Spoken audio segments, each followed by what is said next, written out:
Double kill.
I see multiple journalists on the horizon. Stand by.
Friendly IPL inbound.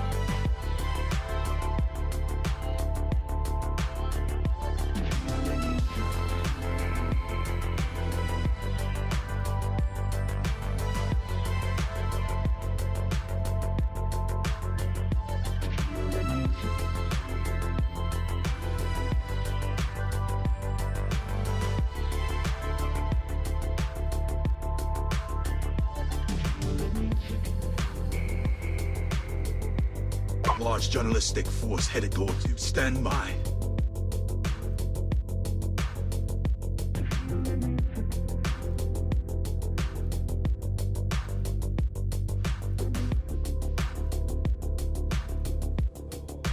Founder mode.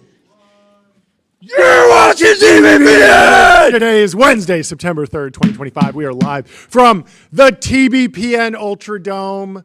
Let's look at the wide. Look at Let's the wide. get Can we pull it up? the Can we pull it Ultra up? Dome on screen. There we have go. the dome. It's crust. New. You can't really Here. see truss, but anyway, I'll- we will be revealing more of the dome as we build it out. We continue to build out the Temple of Technology, the Fortress of Finance, the capital of capital. Today, Show off the truss a little bit. show off the truss a little bit. Do you have a camera? How are you going to show off the truss? Can't they see it? I don't know. Well, we have a big truss, and we're gonna hang some lights from it and show people off. I think Jordy's gonna do some some pull-ups or something. He's going to climb. I don't know if we have the insurance for this, Jordy. This is very, very risky. Oh, there he is. You can see him in the background. Anyway, we're talking about Google today. We covered it a little bit on the show yesterday, but it made the front page of the Wall Street Journal. You love to see it when tech businesses, companies that we love and feature every day on the show. We're pushing them to rebrand it to the Sand Hill Journal. Yes, the Wall Street everything Journal, is the technology. Sand Hill Road Journal. Google dodges the worst penalties. Search giant can't pay for exclusivity, but it isn't forced to divest Chrome. So good luck if you're out there bidding for the Chrome browser. Google's holding on to it. I'm not selling. You're going to have to drag me out of here, saying Chrome at Google. Arvin just punched a hole through the wall. So did Sam. Yeah, I think a lot of those, I mean, the postmortem on that is like all those companies were kind of trying to like mess with the legal case, right? To just kind of be a thorn in Google's side. Is that basically the takeaway? Or did they actually want to buy it or something? It seemed like some sort of I think weird a lot of people would love to own Chrome.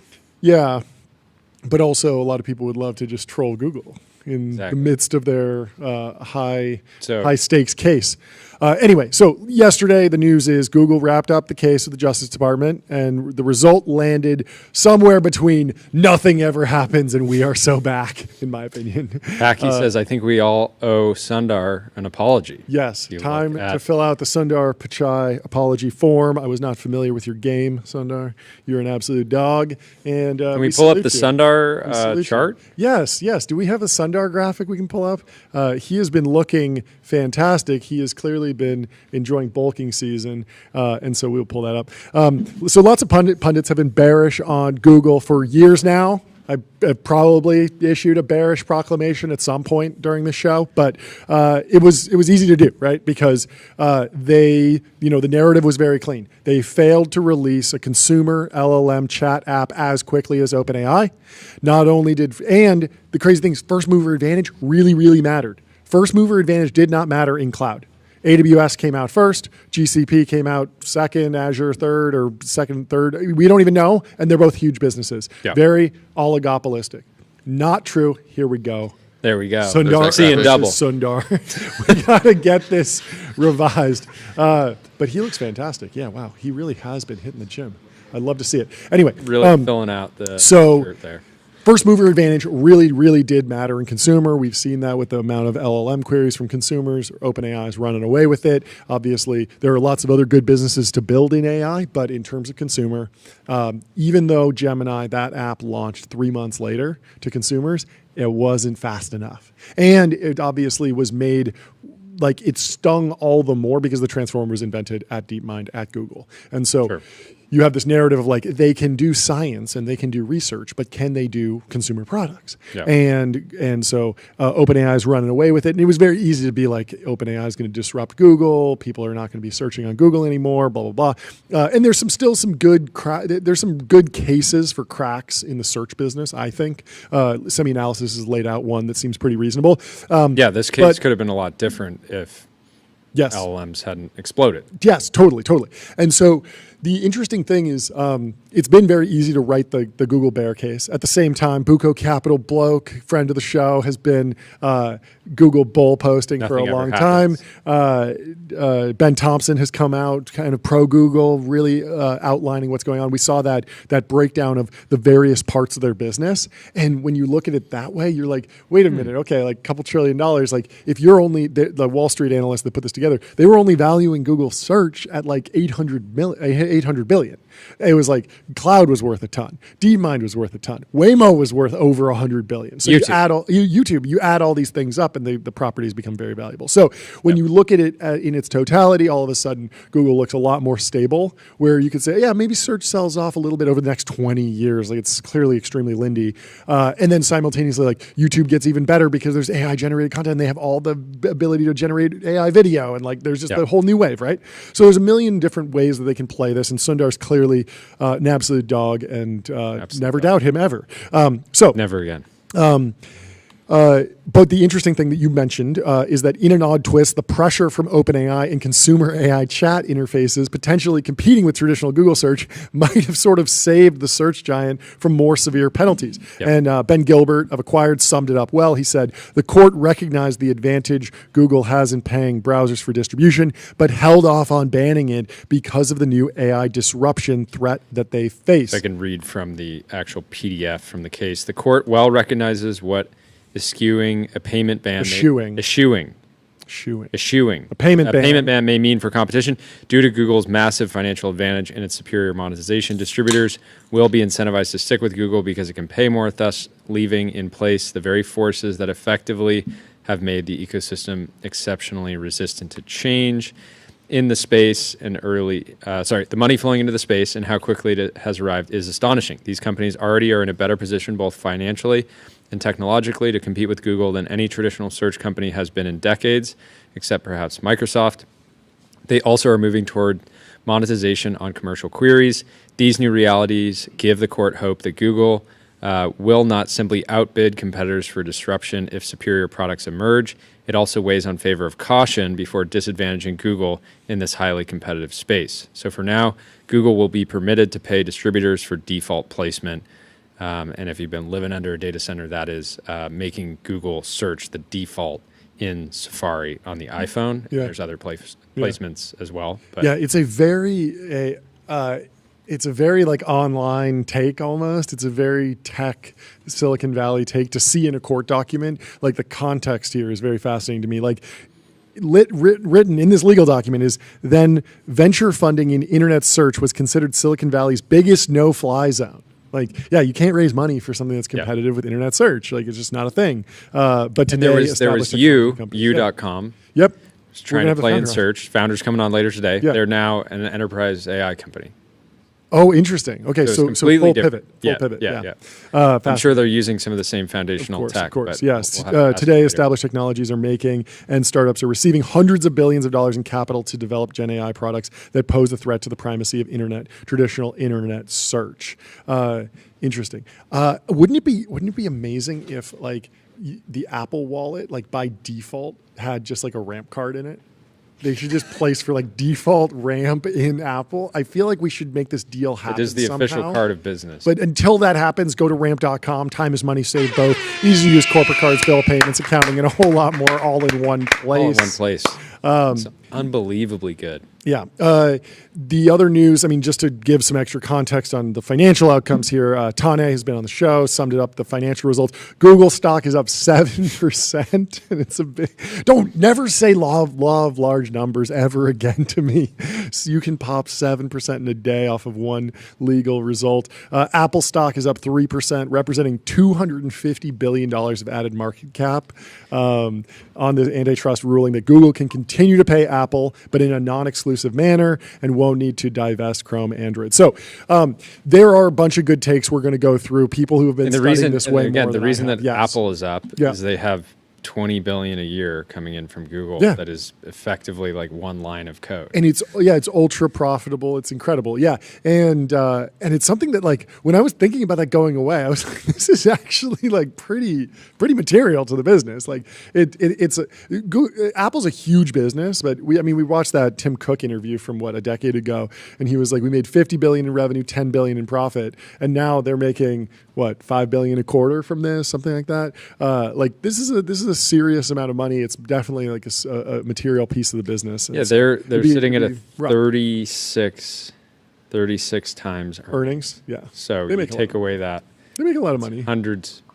No, I'm just saying totally. Economic value Yeah. Like 500 billion or something. Hundreds like of billions of dollars. Crazy. Okay, so anyway, we're going to run through Ben Thompson's take because he's been studying this for the entire journey and for years, and I feel like he knows this stuff way better than we do. But I do have some questions that I want to dig into. We can kind of debate this, Jordy. So, and by the way, the chat was concerned because John Exley was not in the chat. He's on a flight. Give us an update. But he got the flight Wi-Fi, so he's locked in.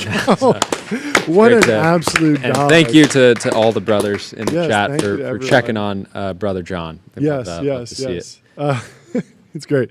So my question is, we're going to go through the timeline. Tyler Cosgrove has written out the full United States versus Google case timeline we're going to dig through. We're also going to go through Ben Thompson's. But my question that I want to answer is, what do these pay for default deals look like going forward? Specifically, in artificial intelligence, there is going to be a particularly odd dynamic around how LLM queries route on the iPhone by default. Like the last possible moment to start taking AI seriously and build like a serious AI foundation model lab, the last moment that you could credibly do that, I feel like was earlier this year. Like that was when the last train left the station, and who was driving that train? Mark Zuckerberg.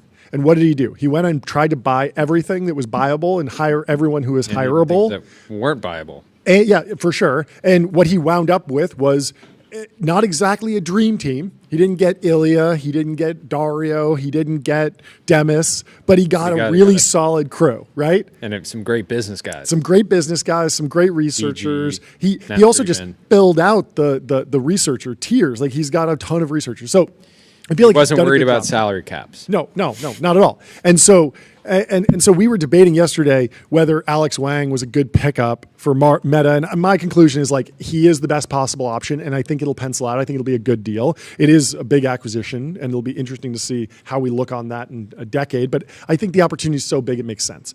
At the same time, like what would Apple even do if they wanted to compete in AI? Like everyone is taken off. All the pieces are off the board at this point. They don't have the DNA for mega acquisitions, so they're not going to go and try and buy Anthropic. Like that's just not how they work.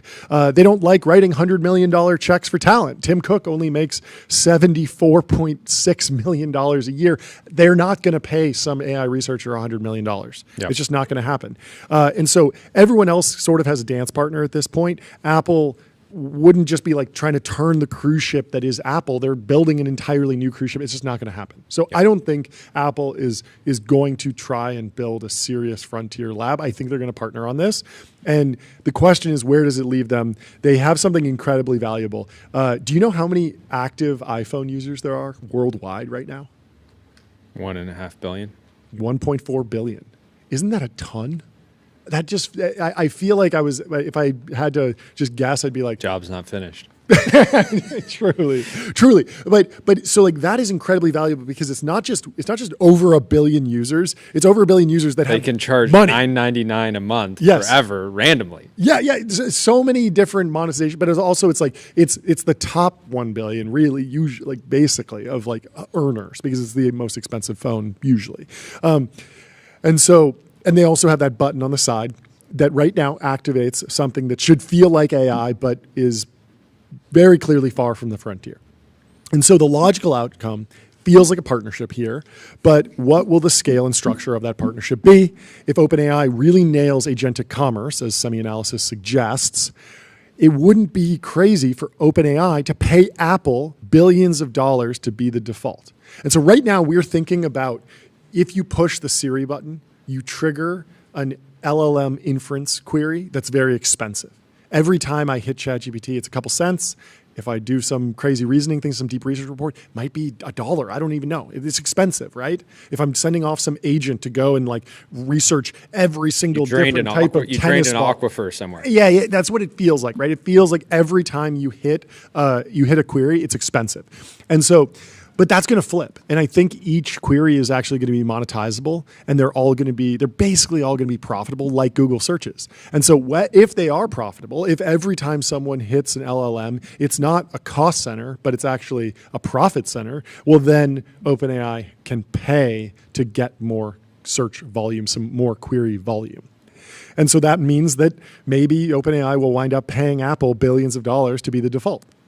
And of course, they're going to try and build their own device, and there's a lot of other dynamics. But would they go with Gemini because they're already on Google for the search default? But would they go? Would they do that, or is that too? Is that never? Are they never going to be able to compete there because Gemini is so deeply integrated with Android, and the Android phones are over here kind of doing their own thing? So. You can imagine. And over this year, there's been rumors bubbling up of Apple in conversations with Anthropic, with ChatGPT, with Gemini, right? And a lot of these companies have been throwing around some very big numbers Yeah. with Tim and the Apple team, and I think they had at least back then they seemed to have some stickers. So right now, it feels like the foundation labs are going to Apple and saying, every time we run a query, it costs us 1 cent, 10 cents, $1, whatever. You got to pay us to use our amazing intelligence. Yeah, to bring value to your users. But I think it might flip. And I think that each query might actually be profitable just at the query level, because there's going to be commerce that's triggered from those. So in the future, you'll pick up your phone, you'll press the button on the side, and you can instantly fire off a best-in-class OpenAI agent to do your bidding. So you'll say, order me some creatine, and it'll just go do it. And that will be valuable, and that will actually that will be a profitable query. And so OpenAI could potentially be paying Apple for the right to do that. So right now, OpenAI and Apple do have a partnership in place, but the reporting suggests that no money is directly changing hands.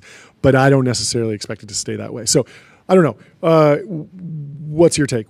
How do you think that this is reasonable that OpenAI could be paying Apple billions of dollars within the next, 5 years? Or do you think it flips the other way and Apple is the one shelling out billions of dollars for access to frontier AI models from maybe Anthropic, maybe OpenAI, maybe someone else? Yeah, it's interesting. I mean, the people that are paying for ChatGPT today probably have a pretty insane overlap with iPhone customers. Like it probably looks something like this. Circle. I think that Sam recognizes, every consumer tech entrepreneur has realized how important it is to integrate at the hardware level, right? This is why Zuck is hell bent on winning in VR, right? He's been sick of being at the app layer. Totally. And I know that Sam does not want to be in that same, why would he pay billions for Johnny Ive and that team? He understands the importance of the hardware layer and certainly will recognize the leverage that Apple is going to have over the entire ecosystem. I think the question is, a lot of this just comes down to, in my view, are consumers going to be paying for AI in the long run? I haven't been totally convinced that the everyday American is going to be spending, certainly not $200 a month. I don't even know about $20 a month. I think it right? flips. It's gonna ultimately flip. And so I can see there being a period where OpenAI is willing to pay to be the default intelligence product within the Apple ecosystem. But again, it is just going to be it'll be an interesting dynamic and partnership, right? Because there's so much tension there because Apple is going to want to, Apple is already selling intelligence as a reason to upgrade the iPhone, right? And they've gotten lawsuits over this because they sold Apple intelligence and then people are like, this isn't very smart at all. What did I just buy, right? And so are they going to be incentivized to say... Even 70 IQ is a form of intelligence. It's just a low level of intelligence. Yes. They didn't say Apple high IQ intelligence. They didn't say Apple super intelligence. They just said Apple intelligence that has some level of intelligence. Apple room temp. Room temp intelligence. Room temp. Hi, Apple. What do you think, Tyler? Do you think that OpenAI will be paying Apple, or do you think Apple will be paying other foundation labs, or where will the flow of money go in the next few years? Yeah, I don't really see it flipping very soon to where prompts or tokens are actually super profitable. Because you need both massive, you need way better capabilities, and it needs to be way more efficient. Because if you just have more capabilities, still right now most people are not paying for ChatGPT. They're just using the free plan, the free tier, which is if you compare, if you compare 4.0, look at 5 months ago, if you compare 4.0 to 0.3, it was massive difference, and people still weren't paying in cost or in capabilities. Yeah, and people still weren't paying. So you need it to be way better in order for people to actually start paying, or you need to be way cheaper. Yeah. I don't know if I agree with that. I feel like 4.0 was definitely good enough. People were obsessed with it. People were falling in love with it, right? Even Meek Mill. I understand. Mill is defaulting. I, as a power user, didn't get that much out of it, but... Yeah, but I think you, if you ask normal people what they think of AI, they're like, oh yeah, this is not going to take my job at all. Yeah. When in reality, if you used 0.3, and if they used O3 every day, if they were a power user, I think they'd be way more bullish on AI generally. Yeah. So I think that might be evidence that people like, I don't know, are not. I think, I mean, one crazy dynamic is Apple says, I mean, if they were to do a deal with OpenAI, they could just say like, great, like we're gonna sign up every, like how many paying subs do you have? Great, we're gonna start if Apple just starts heavily pushing ChatGPT, they will by default get their 30% from the App Store, right? But they could work out. So like this could end up being like, even if OpenAI is not directly paying Apple for it, it could end up generating. I don't think it's enough. You don't think it's enough? I don't think it's enough money for the value that it'll bring on. If it was actually integrated into like the Siri button at the low level, I can just press a button and say, order me creatine. Order me creatine, and it knows my address because it knows my home address from my contact in there. It has my payment information saved. It does all of that. Like, I don't know if taking 30% of my ChatGPT subscription, if I subscribe, and if I subscribed on mobile, but really most people are going to subscribe on desktop, and OpenAI is going to be constantly being like, hey, go over here and like use our web view to like subscribe this way and stuff. I don't know. It'll be interesting to see how it pencils out. I feel like there's going to be some new deal that's going to happen. Someone's going to pay. Someone's going to bid. Someone's going to pay out. Yeah, the Google team says, hey, we're already paying 20 billion. Why don't we double it to be Gemini be the default? Can you imagine? I mean, if Gemini was the default on an iPhone, that would be bizarre. But I mean, it does kind of match with the search deal, right? Yeah. Anyway, let's read through Ben Thompson. Maybe we go through the history first to get us up to speed. Tyler, do you mind taking us? Take us through it. So this is the United States versus Google, which started in 2020. 2020 starts in October 2020, so that's under Trump. Okay. So yeah, I think let's just go over like kind of the central claim of the actual case first. Okay. So it's basically that Google is violating the Antitrust Act of 1890. It's wild to think about, and before Donald Trump was a technology founder with True Social, there was a time where he was beefing with big tech. Yeah, it's crazy. Feels so long ago. Instead of just competing. Oh, thanks for getting us up on VHS. We needed this. Fantastic. Only possible on Restream, one live stream, 30 plus destinations. Multi-stream your VHS tapes and reach your audience wherever they are. Head over to Restream. It truly is. Technology is incredible. Yes. Also, continue. Okay, so Sherman Antitrust Act of 1890. Mm-hmm. I also put some of the previous victims of this act. So we see Standard Oil, Standard Oil, American Tobacco Company, U.S. Steel, AT&T. This is what broke up Bell Labs. Yeah. Probably set us back a couple decades. Do you know who founded Bell Labs? Pop quiz. Who founded Bell Labs? Wait, is it like, I don't know. Is it Claude Shannon? No. Who founded Bell Labs? Oh. Bell Labs. Alexander Graham Bell. Alexander Graham really? Bell, yeah. No way. That's correct, yep. Alexander Graham Bell started Bell Labs. Let's go. We don't know how to name companies. I know. I was looking at the names. Standard Oil, American Tobacco, U.S. Steel. What does the A in AT&T stand for? Is that America? American Technology and Let me ask Transfer. Gemini. Okay. What does AT&T? Okay. Anyway, continue. And then Microsoft, of course, it was a headache for Bill Gates for his entire career until he retired. Yeah. That's so good. American Telephone and Telegraph. That's so good. When you pick a name like that and you understand the job and you're just like, Standard Oil. I'm going to standardize oil. I need a name for my telephone and telegraph company. What about American Telephone and Telegraph Company? Founder. Okay.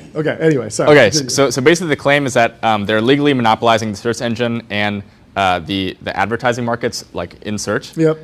So they're locking up distribution. Okay. They're self-reinforcing barriers to entry. And they're the evidence is that they paid billions to Apple and other vendors. Exactly. Probably hundreds of billions at this point because it's been like 10 billion for decades. Right? Yeah. So wow, they're up. So that is they filed the case DOJ in 2020. Wait, should we start with the history of Google Search and Safari and then run through this? Yeah, that might be better. So okay. So Google Search and Safari. So 2002. 2002. This is pre-iPhone. Yeah, this is pre-iPhone. This is just on Safari on the I Okay. guess the Yeah. Mac or Yeah, whatever yeah, it was. yeah. So Google is the default there. It's just like Apple just picked that because yeah, it was the it's best just one. it's just the best Everyone thing. liked They just Google put it at the in. time. Yeah, there's no So deal or anything. Google's been the default search engine on Apple devices since 2002. Yep.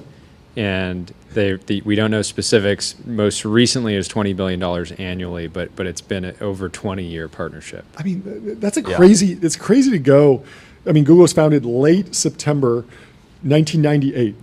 And then by 2002, you're the default on Apple, like the previous era biggest computing company. I mean, I guess Apple wasn't like what it is today back in 2002, kind of pre-iPhone. It was certainly not like the biggest company in the world, but still like Pre-Tyler, too. yeah, Tyler. This all true. I mean, Three when were you years, 2005. 2005. Wow. Hey, if Wanna you want to feel feel old. old, born in 2005. Born in everybody. 2005. Okay, so anyway, Sergey Brin, what does he do? So 2005, Sergey Brin suggests some kind of revenue share. They always call it a Just revenue out share. of the goodness of his heart? What is he thinking? That's crazy. I have to assume there's some He's an honest competition. man. He's seeing it on the horizon. Okay, yeah. But yeah, I like that they always call it a revenue share. They're not paying to be the default. Sure. They're just helping a brother out, Okay, you know. yeah, got it. And then 2007, Spreading the wealth. yeah, 2007, Spread the 2009. love. These are like the real negotiations. They're like it's like Mm-hmm. Sergey Brin says like, oh yeah, we need a revenue share, but then when it comes down to it, he's like, well, let's slow down, let's push the brakes a little bit. The numbers are getting a little high. And then basically the actual like numbers are not public. Yeah. They really only show up as a result of this case, like Sure. them being. Oh, after the fact. So we Yeah. learned this through the case. We didn't know for Yeah. years. Wow. Yeah. So it's not really till 2021. Oh, so there was like a full decade where people were like, yeah, like Google's probably paying Apple something. But Well, yeah, could be but like hiding a $30 million. $20 billion line item, and you're you can do it if I believe the disclosure rules in SEC filings are something like if it's a division of the company that reports the CEO, then you have to break out the financials. This is like YouTube. This is the story of like AWS when we first got the AWS financials. So if it's just something like is some deal and it's just one deal, like it's a not deal. it's not even like a whole division of the Sergey's like, company. it's a deal I did with Steve. Yeah, it's just like worry about other income or something like that. I don't know. Anyway, okay, So so 2021, it's kind of revealed Yep. or estimated at least that payments are around $20 billion a year. Yep. And then 2023, this is also a result of the case. Sure. Apple is like confirmed to be taking 36% of the revenue from Safari that Google makes. okay, no, so it's similar to their App Store revenue, a little bit higher, 36%. Yeah. and that's probably how they got to the number. That's pretty No crazy that Google's way. making $60 No billion way. dollars off of. I never knew iPhone they got search. where they were getting 36% for the big man. For the big man. For the big man. That's crazy. Yeah, and then 2025. Plug. Well, They're like, this is we know the you paid to be results. here, but I'm gonna need a cut too. Yeah, wow. Yeah. Okay, so let's go through Okay, the case. Yeah, break it So September 2023, Yeah. this is really the first like actual like trial. Mm-hmm. It's a bench trial. I don't really know what that is, but August 2024 is the actual like initial judgment. Okay. So this is Google is in fact violating antitrust. Yes. Like something needs to be done. We don't know Yes. what is to be Yes. done. But we're going to do, But- but then we will eventually decide what the punishment is. Yeah. But It's they are just- guilty. They are guilty. They yeah. were found There's guilty. no, results. Like, Yes. what are they going to do? But Yes. yeah, they're guilty. And then it's not till April of 2025. So this is 5 years after Yep. it was actually filed. There's the remedies trial. I think that's what it's. Sure. So yeah, figuring out the yeah. remedies. So this is like what is actually to be done. Sure. Now, like we know that they're a monopoly. Okay. What do we do about it? Yep. And then it wasn't until I guess yesterday that So we found it out was what actually the verdict was. Okay, yeah. got it. So I think we already went through some of the verdict. Yep. But it's the judge denied the DOJ's request for forced divestiture Okay. of Chrome and Android. Yep. They ordered Google to end exclusive distribution agreements. So that's like, I think we talked about this too with Apple. You can't like it can't be exclusive to Apple, the like payments or whatever. Yeah, what does that mean in practice? It can't be exclusive, so they have to pay like Xiaomi or something? Are we talking about other phone manufacturers? Are we talking about other search engines? Like I know that it like it's not like if I go into my Safari settings, I can't pick Bing. Like I can still pick other things. It's just the default that they're paying for. We'll Yeah. have to dig into that. Jordy, do you want to look that up or Asking something? Gemini. Okay, cool. I don't. Yeah, it's kind of like legalese. And then then there's mandating Google to share search index and user. Okay. Basically sharing data with So I don't competitors. understand the exclusive. So Google pays Mozilla. Yeah. Mozilla basically wouldn't survive without Google. Apparently, it's like a very significant amount of their revenue, which Yep. is funny because Google obviously competes with On Chrome. Yeah. Chrome, and then they do this with device manufacturers like Samsung that just continue to make Chrome and Google Search pre-installed. Sure, by default. sure. Okay, and then what's the last one? Search index, sharing of the search index and user interaction data with rivals. So was that Bing? guess? Yeah, so I guess this means these are all basically direct quotes from the actual like file. Yeah. But I assume it means that they have to just share some of the like actual like Okay. index data Okay. from like whatever PageRank Yeah. is. They have to like put it out publicly. So we got to hammer the chief product officer of Microsoft today about Bing and what this means.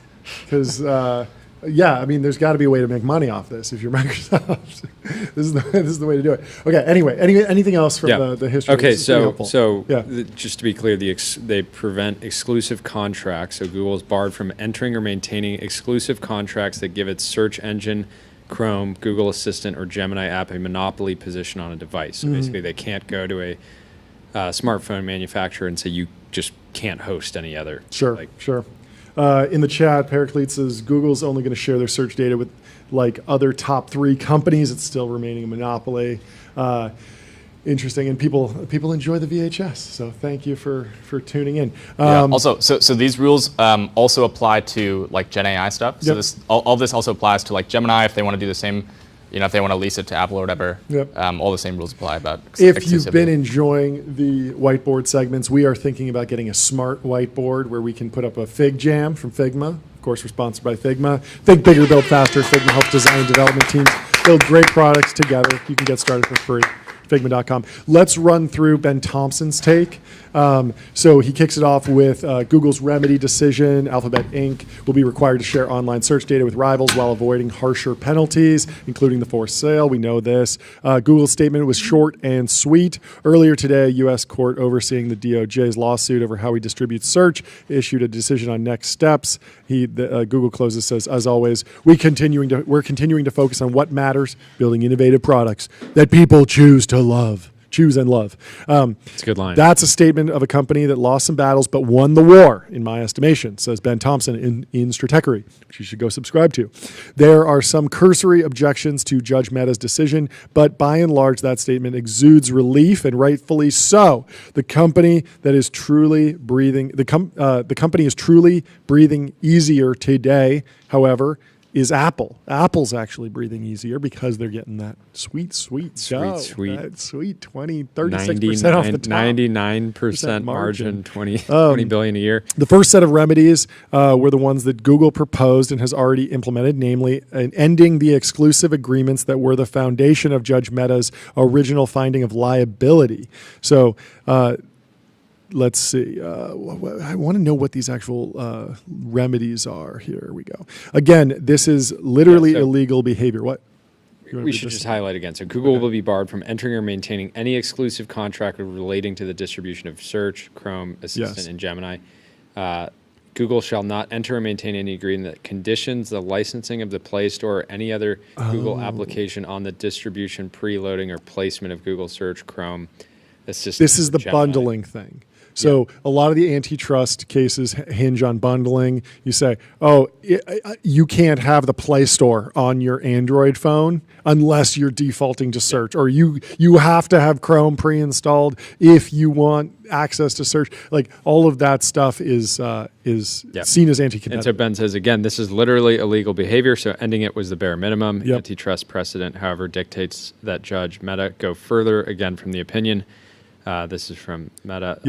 This is good too. So they cannot enter or maintain an agreement that prohibits any partner, either Apple or Samsung, from simultaneously distributing any other search engine, browser, or Gen AI product. So so Google can't go to someone and say, hey, you, in order to have search as your default or Google search or whatever deal we're doing or whatever we're paying you, you can't have Anthropic pre-installed, or you can't have Mozilla pre-installed. Like you can't can be in the choose whatever you contract. want. Yeah, can't be in the contract.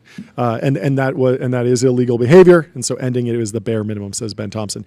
Antitrust precedent, however, dictates that Judge Mehta go further. Again, from the opinion, the question now is what to do about Google's violations. Precedent requires fashioning antitrust remedies that effectively pry open to competition a market that has been closed by a monopolist's illegal restraints. Denying the fruits of the violation is a valid objective, and so too is ensuring that anti-competitive behavior will not recur in the same or related ways.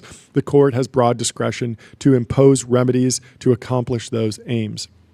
Judge Mehta laid out 4 fruits of the violation. The court found that the agreements had 4 main anti-competitive effects. They, 1, foreclosed a substantial portion of the relevant markets, thus impairing rivals' opportunities to compete. 2, denied rivals access to user queries or scale needed to effectively compete. 3, reduced the incentive to invest or innovate in search. And 4, enabled Google to increase text ad prices without any meaningful competitive restraint, thereby allowing Google to earn monopoly profits to secure the next iteration of exclusive deals through higher revenue share payments. These effects did not persist independently. Together, they enabled Google to widen the moats and pull up drawbridges to ward off competition. Great analogy.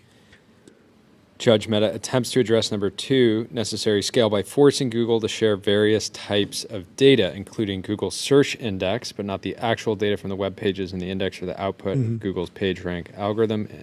Competitors, which explicitly include Gen AI providers, will get a one-time snapshot, not an ongoing one, and only need to pay Google's marginal cost for providing the information. User click and query data showing what results users clicked on. Competitors will get this data at least twice, but the final number will be determined by the technical committee the court will set up and oversee. Do you fully understand, like... Yeah, that's a very, very odd like change and remedy. Like I guess it like lets people catch up to where things are. It feels like the remedy is like there has been this unfair advantage for Google for years. We're letting everyone catch up, and then we're creating like a fair race, but we're restarting the race, and then everyone can go out and do whatever they want. But we're not permanently making Google share everything, but we're making a one-time catch-up of like data, I guess. Is that what's going on? I don't know. Tossing some scraps of data. That's what it seems like. So we'll continue with Ben Thompson. In addition, Google needs to make its web search results available via syndication at ordinary commercial terms for 5 years, capped at 40% of an alternative search engine's annual queries. These are all worthwhile remedies. The problem, however, is that that's it. The Google Patronage Network. So there is a lot here. And he does talk about Bing. I'm going to work through the remaining 3 fruits backwards. First or fourth, Judge Mehta decided that Google sharing user click data for ads was both a request too broad, and also the court didn't know what data needed to be disclosed, so that one was discarded. The third fruit, meanwhile, is getting a lot of attention because Judge Mehta said that it basically no longer existed. Generative AI products are now a competitor to search and are getting plenty of funding. This is what we talked about earlier. Very interesting to see that there is a lot of competition there. In early 2023, when the new Bing with generative AI search, OpenAI's Sam Altman told Ben Thompson in a Stratechery interview, I think it's fabulous for both of us. I think there's so much upside for both of us here. We're going to discover what these new models can do. But if we're sitting on a lethargic search monopoly and had to think about a world where this was going to be a real challenge to the way that monetization of this works and new ad units and maybe even temporary downward pressure, I would not feel great about that. Do you know what that lethargic search monopoly does feel great about? Being able to keep the fruits of its anti-competitive actions because OpenAI exists. It's crazy. Anyway, that leaves one point in the Apple connection. Judge Mehta admits that a ban on Google payments for search placement would have an impact on the market. The rationale for a payment ban is straightforward. It would pry open the market to competition, and we talked about this a little bit earlier. And yet Judge Mehta declined because of the harm ending payments would cause to recipients of those payments, leading to a list of downstream effects. Quotes from the opinion: lost competition and innovation from small developers in the browser market, fewer products, and less product innovation from Apple. Apparently they don't have enough money otherwise. That is a funny conclusion. Higher mobile phone prices and less innovative phone features. Judge Mehta further argued that the ultimate outcome would harm consumer welfare, and that was that. The entire section was, in fact, a total endorsement of the Google approach Ben described in Friendly Google and Enemy Remedies. Yeah, this is great. The cleverness from Ben, the cleverness of Google's strategy was their focus on making friends instead of enemies, thus motivating Apple in particular to not even try. Tech company, particularly advertising-based ones, famously generate huge amounts of consumer surplus. Yes, Google makes a lot of money showing you ads, but even at a $300 billion plus run rate, the company is surely generating far more value for consumers than it is capturing. That is, in itself, some degree of defense for the company. I should note, much as Standard Oil brought light to every level of society, what is notable about these contractual agreements, though, is how Google has been generating surplus for everyone else in the tech industry. Maybe this is a good thing. It's certainly good for Mozilla, which gets around 80% of its revenue from its Google deal. It has been good for device makers, commoditized by Android, who have an opportunity for scraps of profit. It has certainly been profitable for Apple, which has seen its high-margin services revenue skyrocket, thanks in part to the $20 billion per year of pure profit it gets from Google without needing to make any level of commensurate investment. So what Ben actually recommended, and one more line here from an old from Judge Mehta. He says the revenue share payments shape the market for general search services in Google's favor. They provide an incredibly strong incentive for the ecosystem to not do anything. They effectively make the ecosystem resistant to change, and their net effect is to basically freeze the ecosystem in place. Apple's like, why would, we could compete in search, but why would we if we can get $20 billion a year? And the device manufacturers, they say, technically they could create a new search engine or new intelligence, but we could just get a revenue share from Google. There was I feel like there was a dust-up back in the Steve Jobs era over Siri and whether Siri counted as a search engine and where the Siri project would go, because at a certain point, search had become so well-defined in terms of the technology that you need to actually build a search engine that Apple could do it, similar to training a foundation model now. It's something that if you have the money and you have the talent, you can just do it, and there are a number of companies that have done it. The problem is the distribution. There are other search engines out there, DuckDuckGo, but the problem is actually getting the aggregation of everyone actually showing up and getting the flywheel and getting the and making it a default. And Apple has the ability to make something a default, but you're basically paying them off to not go and build their own search engine. And it's this there's this tension. Anyway, Ben Thompson recommended that Judge Mehta do the following. Back when he was writing about this case earlier. Ben said, "This is why ultimately I am comfortable with the implications of my framework and why I think the answer to the remedy question is an injunction against Google making any sort of payments or revenue share for search. If you're a monopoly, you don't get to extend your advantage with contracts, period. Now do most favored nation clauses." More broadly, we tend to think of monopolies as being mean. The problem with aggregators is that they have the temptation to be too nice. It has been very profitable to be Google's friend. I think consumers and Google are better off if the company has a few more enemies. So basically, don't pay Apple at all. What will happen? Apple becomes an enemy. Apple partners up with a different search engine, builds their own, creates more competition. Maybe ad prices on Google go down. Maybe there's more consumer surplus. I think that's kind of what Ben's initial take was. But Judge Mehta disagreed. Well, yeah, it's interesting because if you make it so that Google can't pay for search placements, and Mozilla dies, and then browsers become less competitive. Right? That is the flip side of the coin, which is very interesting. Usually, you would assume that it's the opposite. You would assume that they're maintaining this monopoly, but in fact they're kind of, at least they're maintaining their search monopoly, but then they're propping up an oligopoly in browsing because they're like, oh, it's okay. because the browsers are just a window into the actual highly profitable search results. So Judge Mehta disagreed because Google's strategy of sharing its monopoly profits was deemed too important to undo. Note the paradox. Judge Mehta is implicitly admitting that as long as Google is able to pay for search placement, they will in fact continue to dominate search placement. After all, continued Google dominance is a prerequisite to Google money continuing to flow, thus avoiding the downstream effects Judge Mehta is concerned about. So he did allow for the fact that not banning payments might be a mistake. So he says, so for now, Google will be permitted to pay distributors for default placement. There are strong reasons not to jolt the system and to allow market forces to do the work. Still, judges must be open to clarifying and reconsidering their decrees in light of changing or unchanging market realities. The court is thus prepared to revisit a payment ban or a lesser remedy if competition is not substantially restored through the remedies the court does impose. Anyway, let's move on. Let's tell you about Vanta. Automate compliance, manage risk, improve trust continuously. Vanta's trust management platform takes the manual work out of your security and compliance process and replaces it with continuous automation. This whether is you're America. pursuing your first framework or managing This a is complex Vanta program. This is Vanta country. This is Vanta country.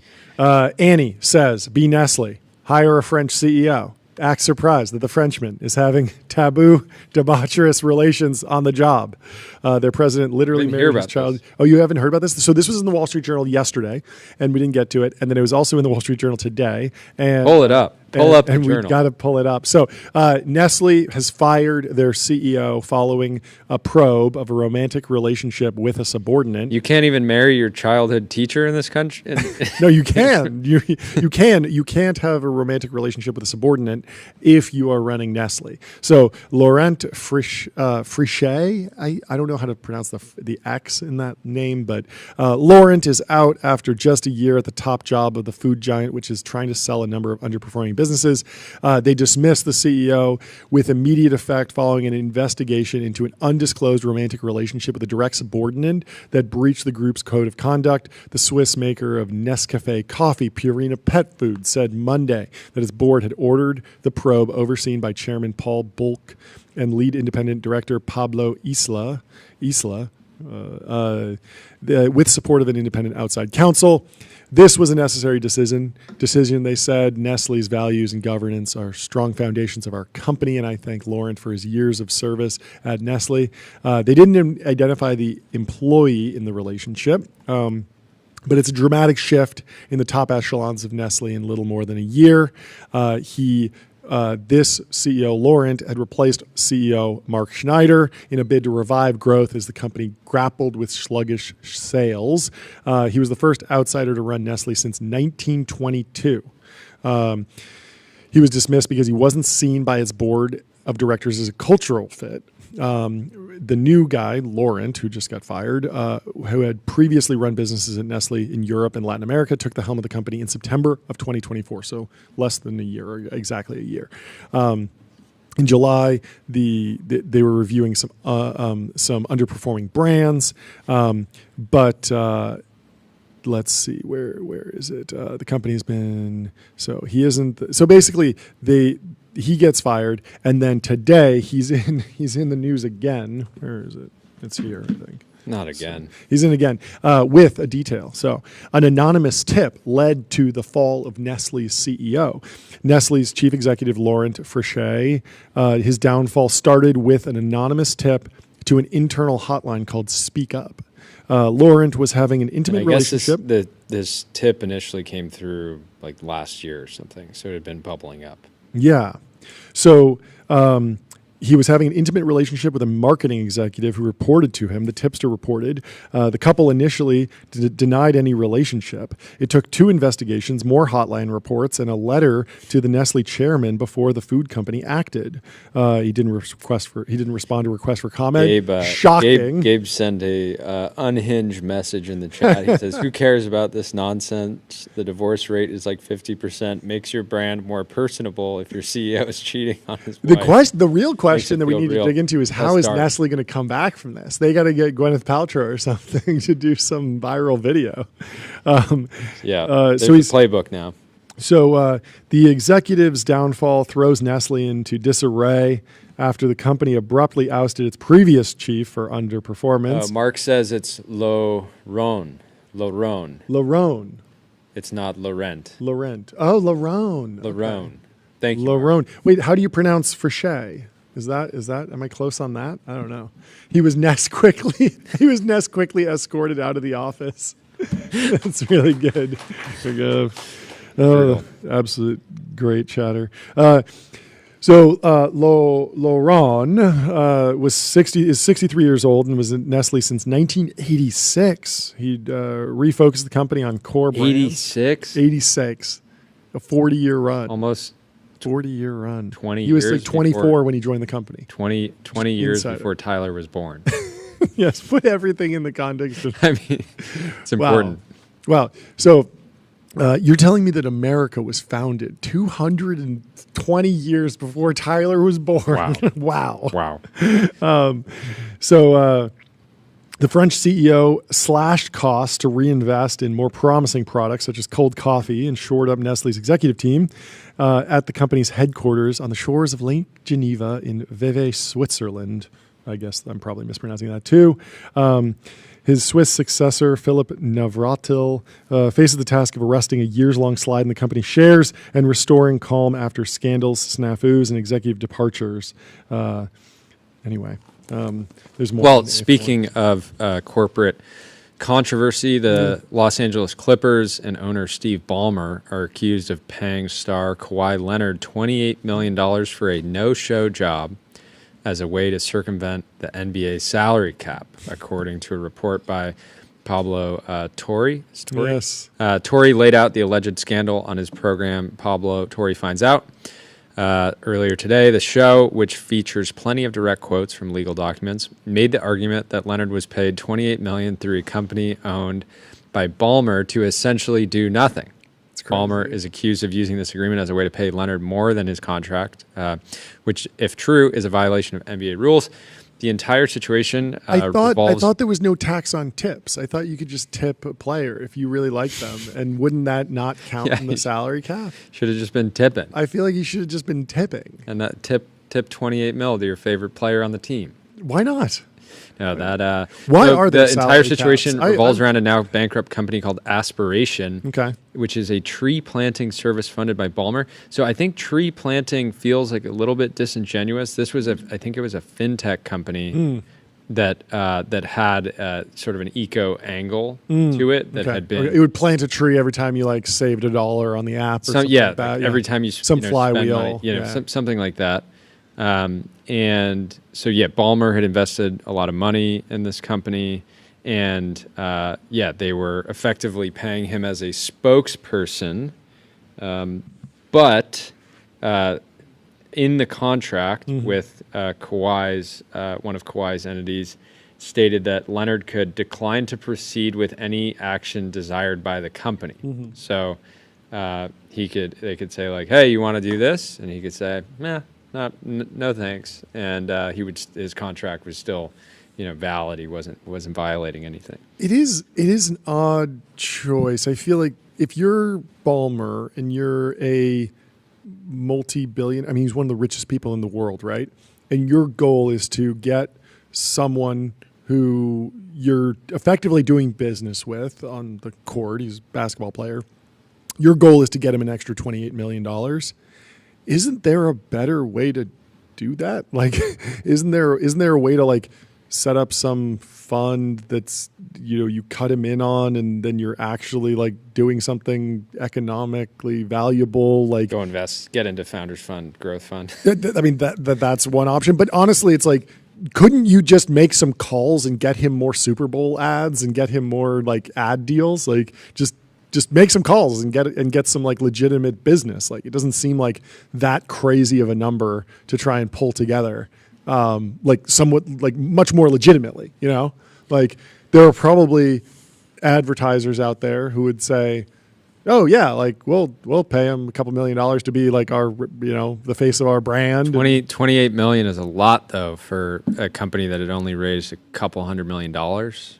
No, what I'm saying is that like Is it like? I mean, the question. Does he the not question have the to me is soft like, power at Microsoft to say, hey, we're rolling out a new version of Excel, and you're going to be the face of the the campaign? new Clippy is going to be Kawhi, Awesome. little Kawhi, hanging out, I love it. hanging out, helping you. And There's got to be some other way to Well, help. the way is to actually make him an ambassador for the company. Like Yeah. I don't think there's anything illegal about somebody, Yeah. a basketball player getting a major endorsement deal Yeah. outside of their team. Yeah. But I think the thing that ticks it off is, really big number, and then they weren't able to find any content that Kawhi was in related to aspiration. So signing this big sort of like, If you sign a deal with a company to promote them, you have to run ads for them. You have to tell the audience about Graphite. Code review for the age of AI. Graphite helps teams on GitHub ship higher quality software faster. Get started for free. we they're will not- always tell you. They're not paying us to get around the podcaster salary cap. No way. Yeah, I mean, I read this and I was feeling so grateful that we don't have any salary caps in business. Yes. 100%. We wouldn't have been able to retain. We wouldn't have been able to retain Tyler. I also don't know if I don't know that I feel that this story is finished. It feels like it's viral and there's some allegations, but I will be reserving my judgment until I hear Steve Ballmer. And Yeah, the Quad Clippers Leonard. already responded. They said neither Mr. Ballmer nor the Clippers Yep. circumvented the salary cap Yeah. or engaged in any misconduct related to aspiration. Any contrary assertion is provably false. Yeah, it's like an anonymous inside source from Pablo Torre found out. I mean, I Who do think if you knows care, this is good? if you care about basketball, Yeah. and you care about this, if you're another team, are you not like deeply frustrated? If it's true, it might If not it's be true. true. Yeah. Like he might have been like, yeah, I had a deal. We signed the deal. It was 28 million. They were not very good at planting trees, and so they didn't pay me anything, and I didn't do any promotion for them. So yes, there's technically a contract, or It's there also could not just- be a it's also contract. just crazy It could be because- this anonymous source so just Leonard- saying like whatever. I mean, this is not an anonymous source. It says This an is inside like, source. Inside I mean, source. but he's like a capital J journo. Pablo Torre. Yeah. Oh, okay. I don't know. Yeah, I don't know mean, about- he seems is to he be, like, athletic or something? doing What's that pretty A? legit journalism. Okay. But the I don't funny know. thing is, so Leonard, not anonymous? Leonard joined the Clippers on a 3-year, $104 million deal in 2019, re-upped in 2021 for $176 million, Mm-hmm. and then re-upped again in 2024 for a 3-year, $149 million extension. And so the $28 million is like almost like a rounding error in all of this. I mean, it's a big number, but at the same time, like, would he not have joined the Clippers? Yeah. Like, would he have gone somewhere else if he hadn't gotten this? Yeah, I don't know. Yeah, maybe the nature of the salary cap is there is more cap space at another team. NBA fans in the chat. Yeah, let me know. Does this piss you off, or is this fair game for Kawhi Leonard to be the faceless face of aspiration? Yeah. Aspiration isn't even around anymore. They're chapter 11. There are plenty of sports with no salary caps, right? Where they can just spend as much as possible. Isn't F1 kind of like that? Maybe Kawhi just hates trees and wanted to put this company in the dirt. Who knows? Anyway, we have massive news from one of our sponsors, Shane Copeland, over at Polymarket. Polymarket has been given the green light to go live in the United States of America by the CFTC. Let's go. Congratulations to Shane. Founder. He has the eagle in his bio or in his name tag, and that is the most appropriate sound effect for today. Credit to the commission and staff for their impressive work. The process has been accomplished in record timing. Fantastic turn of events. What a story. What Mike Wenner's there in the reply saying ban to approval in 3.5 years is an absolute speed run. Very, very difficult to get new things done in the government generally. It's very tricky, and they figured it out. So congrats to everyone over there.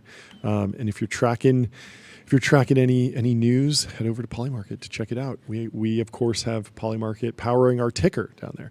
Anyway, I want your review of the new Aston Martin Vanquish, particularly this one. This is your favorite colorway, right? Green over tan? Yes. So it's green over tan. It's finished in historic California sage over 21-inch liquid silver wheels. It features a 5.2-liter V12 twin turbo with 835 horsepower and 1,001 newton meters of torque. I absolutely love the Vanquish. Yes. I think I want to pick one up when they're half off in 2 years. You think there'll be a depreciation? I think this is like a $500,000 car right now. Yeah. It feels like it's going to be a $250,000 car in a couple years. Well, why do you think? Why do you think Aston Martins depreciate so much faster than Ferraris? Is it just the limited run nature? What's driving it? One big issue Yeah. over the last few years has been the Lack of James Bond movies. internal electronics have been Oh, yeah, extremely outdated. dated. So Yeah. until the last 2 years, they were extremely dated. So Is you that buy not true for Ferrari? Is Ferrari known for like amazing CarPlay integrations? I mean, not to the same degree. I mean, Sure. if you buy a 2021 Aston Martin, Yeah. it feels like sitting in a car from like 15 years ago. Yeah. And people just don't like that, right? Like I've looked at them and I'm like, if I'm driving this around LA, Can you just rip all that out and get one of those aftermarket things with like twin you can, but 12-inch subwoofers in the back? And it's kind of janky. I think you could put it on spinners and take it to the Pimp My Ride shop with exhibit and throw a TV in the front. I don't know. Or you could pull off you know what the cops do, where they put the full laptop next to them. Have you seen that? Where you pull up next to a police officer. Oh, yeah. And they have the full laptop. And you're like, wait, Yeah. you're pulling somebody over for using their phone, and you're on your laptop. Oh, you're watching TBPN. yeah, little hypocritical, don't you think? Oh well. But Yes. I Why? think this, What? Yeah. Why? I think why, this why will do you change. think I think they'll- this will they'll change depreciate? a Do they little just make bit. too many Lawrence, of them or something? Or are they just Lawrence limited? Stroll Yeah. is out to win in the category. He's taking it very seriously. They've upped their manufacturers like guarantees now. They've made it a much easier decision. We'll see how these do. I still think they lack the kind of like cult, the scale of the cult following that obviously Porsche has. But I think in this case, I like this colorway. I think green on tan, the meta, it's timeless, but I think the meta is fading, and brown on brown. Brown on brown. make Yeah, the call. we saw a big- brown on brown Porsche at the gym yesterday. And I tried to Jordy buy it. jumped out of the car to go shake the person down and Tried it, made a bid. You made a bid?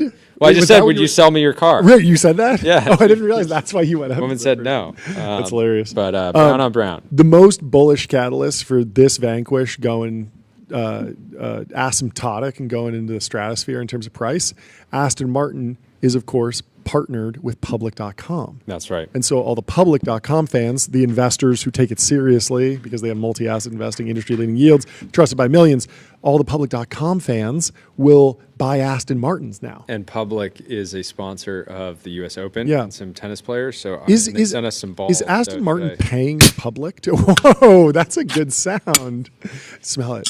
Oh, I don't think you're supposed. you're I definitely don't think supposed to you're smell it. smell that. That's rule number one Trying of to kill opening me, a John? ball of tennis Trying to balls. kill me, John. Anyways, these are fantastic. This is really cool. We gotta get it. I mean, we almost have room for a court here. Now, are those actually tennis balls, or could those be used for some of the less popular sports, the padel and the pickleball? Oh, I think it would be wrong to use these for anything but tennis. Does padel or pickle have like this different ball?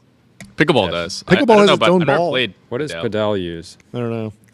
Anyway, thank you to the Public. No, team for sending us. Padel have higher pressure, thicker Higher felt, pressure balls. slightly larger size. Okay, interesting. Well, sorry, standard tennis balls are Padel is smaller, I guess. Anyways, Yes. Well, Klarna is going public, and Eli says, Friendly says IPO in the ooh, that's a good one. Says interest in this IPO, but $35 seems like a lot to pay all at once. Would it be possible to split this up into 4 interest-free payments? Of course, hilarious. well, I mean, this is what that company, this is what Basic Basic Capital is doing. They're basically Oh, they bringing are. leverage to the people. Yeah, for your 401k. Yeah, pay later. It's very interesting. Yeah, I mean, we talked to Max Levchin at Affirm. We've talked to Sebastian at Klarna, and Affirm's doing very well. So that probably bodes well for Klarna going out.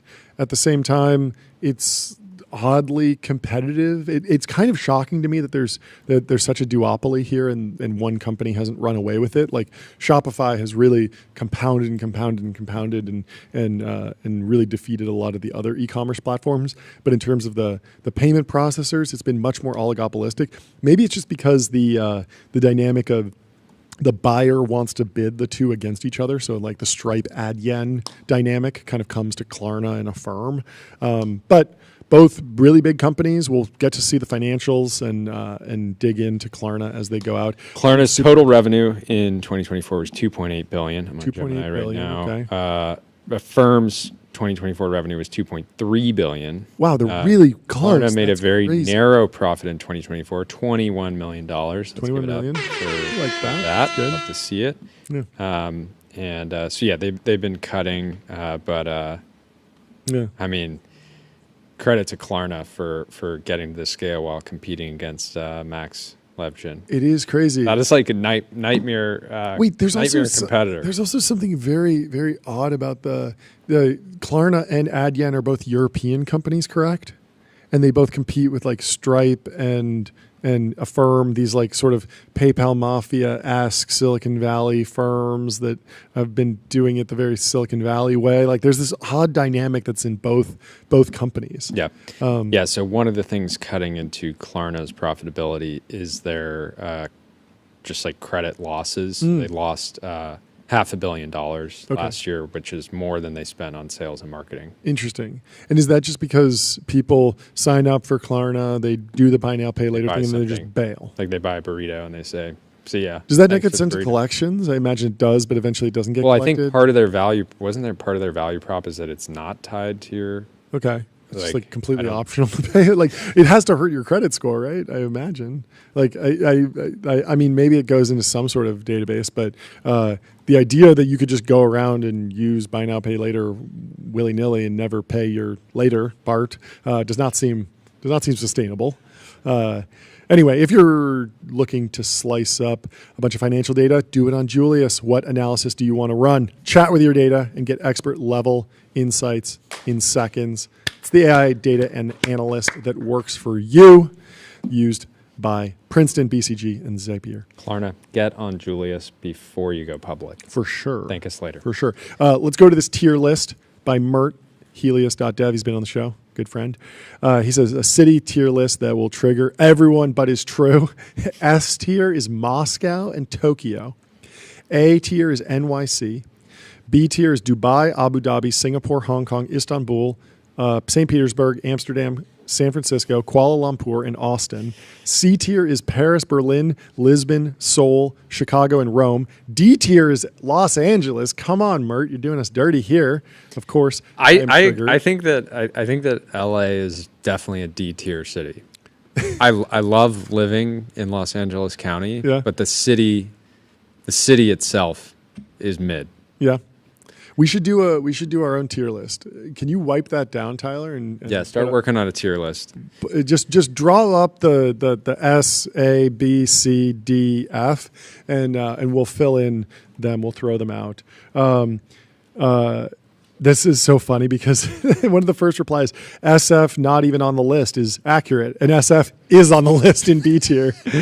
Reading comprehension, not quite there, Sam, but good job. I like the But American flag in your bio. putting Austin above places like Paris and Berlin It's a good mog. and LA. He did a really good is job great. of like. No, this is the frustrating perfect everyone. post. It is a because great post. Like you'll get people that agree and people that disagree, and it's perfectly controversial. Yep.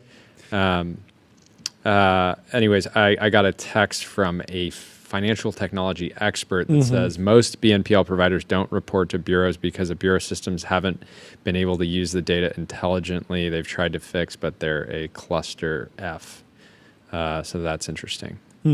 Klarna is like, hey, we got a lot of people. I mean, the thing that Klarna can obviously do is say, like, if somebody buys a burrito and doesn't pay for it, Yeah. they can just like not work with that. Yeah. customer So again. when you try and hit it the second time, you don't get a chance. Yeah, and And- I'd say most consumers would be like, I want to keep having options. Options, so I yeah. should probably pay it back. Yeah. There was a timeline that was in turmoil, a little battle between the Scroat Goat and Nikita Beer. Very interesting. Nikita's having a hilarious time on X. I feel like He's on an absolute roll. I'm He was- so happy he- that yeah. so happy that he took. it's really the best. It's just the best, like, narrative arc. He's basically for him poster ever. in residence, Yeah, but then gets to mold the platform. totally. I mean, I think I've been having a good time. I haven't noticed any like really negative changes. It seems like there's some intractable problems. Dude, it's great. Did you notice the changes they made on video? Like they totally updated the UI. On Oh really? Video. Oh yeah. With the buttons down at the mobile? bottom. Yeah, That's yeah, great. yeah. That's great.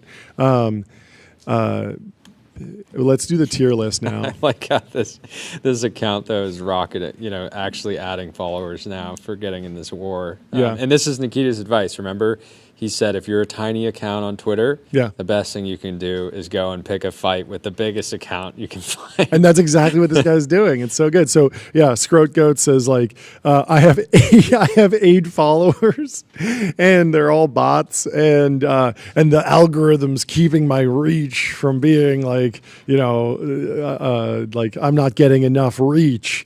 The only way to get reach is via comments. 9 followers is a byproduct of no reach. And Nikita says maybe the Scroat Goat is not the best name for your account. He says, nah, man. Like, if anything, it's an all-timer. People should follow it just for the name. And it worked. The Scroat Goat said the truth always wins. Nikita Beer got 600 likes, and I checked the account. It had a couple hundred followers. So we might be looking at a future Hall of Fame poster. Okay, Tyler, let's do the tier list. I want to go first, and then you can do your tier list. Maybe we can just do a little line Multiple down the tiers. center. Can you do a line down the center, like after the city tier list, like a little bit farther, so that we can put mine. Okay, so. Yeah, that's fine. So I'll start with F tier. I'll agree with Mert. I'll put London in F tier, just like Mert did. And Mert also has Toronto and Brussels. He has it in D tier. I'll leave Toronto and Brussels in F tier as well. So for me, I think we're good. Yeah. So put Toronto and Brussels in F tier. Then for LA. Have you been to Toronto and Yeah, Brussels? terrible. Then Los Angeles, he put it in D tier. I'll actually go S tier. I love LA. It's fantastic. I'll put LA there. Then in C tier, he has Paris, Berlin, Lisbon, Seoul, and Rome. I would, as a little controversial, I would put those in F tier. So I'd put Paris, Berlin, Lisbon, Seoul. So Paris, Berlin, Lisbon, Seoul, and Rome, all in F tier. Then in B tier, in B tier, he put San Francisco and Austin. I'd put those in S tier, so put those up there. And then he put Dubai in B tier. This is going to be a little controversial, but I would put Dubai in F tier, yeah. He also put Hong Kong in B tier. Sensing a pattern. I think that's F tier. Let's put Hong Kong down there. And then also Istanbul, I'd put that in F tier. And then New York City, he put it in A tier. I'd put it in S tier. And then also, I'd also add Phoenix in S tier and Philadelphia. Just put Philly. And then San Diego, I mean... Have you been to San Diego? I absolutely put in S tier. And then Dallas, let's put Dallas in S tier. And you got Chicago? Oh, you missed Chicago. Chicago's obviously S tier. Okay, cool. Yeah, we're good. And then Moscow and Tokyo, he had them in S tier. Let's go D tier. D tier. No, not F tier. D tier. Tyler, what are you doing? D tier, Moscow and Tokyo. We'll give him a bone. And so this is kind of like how I think of the city's tier list, but It's how your view of the world, this broadly. is kind of my worldview right now. And so, yeah, I mean, you can see some patterns. You probably emerging, but, the next time your passport expires, you probably won't even renew it, right? Probably Like, what do not. I need a passport for? Why would I? Why would I ever want? leave? I have a long list of S tier cities. I could be in Philly. I could be in Why Philly would I go right to now. Tokyo? Why would I go to Why would I go to London, London, Paris, when I could, Rome? and I could be in Baltimore, the London of Pennsylvania. Wait, The Maryland? London of the East. Baltimore, Maryland. Yeah. Anyway, what about you, Jordy? Do you want to take a crack at I it? don't think I can. You don't think you can follow it. outdo my tier list? I don't think I can. I don't think my only controversial. I mean, I don't. Oh, even know. we got some questions in the chat. How are we feeling about Charlotte, North Carolina? S tier for sure. I think it's S tier. Yeah, Charlotte is probably S tier. It's part of the, isn't it part of the Research Triangle? It's one of the greatest places to. New Orleans. How do we miss NOLA? Throw NOLA in the S tier. New Orleans is definitely S tier. Oh, Mark says it's not S tier. Maybe we got to move it down to A tier. I don't know. NOLA. It's not that good. The lonely A tier city. Yeah, NOLA. Okay. Anyway. Oh, good stuff. Yeah, and then but you also can admit that LA is Yeah. S tier Yep. in that it's sunny. that we're here. hundreds of days a year, Yeah. and it's absolutely stunning. Yeah. But functionally, it's a terrible city. Here's a tough one. Where would you put Pyongyang? People love I love Pyongyang. PIF. Love PIF. The Pyongyang Investment Fund. Yep. Highly authoritarian. Some people are into that these days. Limited food options. I don't think you could put Pyongyang in S tier. But I think it's definitely in the top. Do you remember when 4chan tried to send Justin Bieber to Pyongyang? Do you see this? No. Oh, this is amazing. This is like one of the greatest, like the internet does something funny. So Justin Bieber put up a poll online saying, I will pick my next tour date. I'm going on a world tour. I'll let the fans vote. And if the fans vote for a particular city, I'll go to that city. And so, of course, the fans voted for North Korea. So you got to go to North Korea. And it was like a classic lesson in like, do not let the internet decide anything. You could pick any. You could pick any city. suggest a You city. could suggest any city. And he was like, I'll go where the fans want me to go. Where do I have the most North fans? Korea's- Of course, the fans were like, go to North Korea. And he had to be like, I'm not going to North Korea. Anyway, thank you for doing the city tier list. Now let me tell you about Turbo Puffer. Search every byte, serverless We vector, puffin'. and full text search built from first principles and object storage.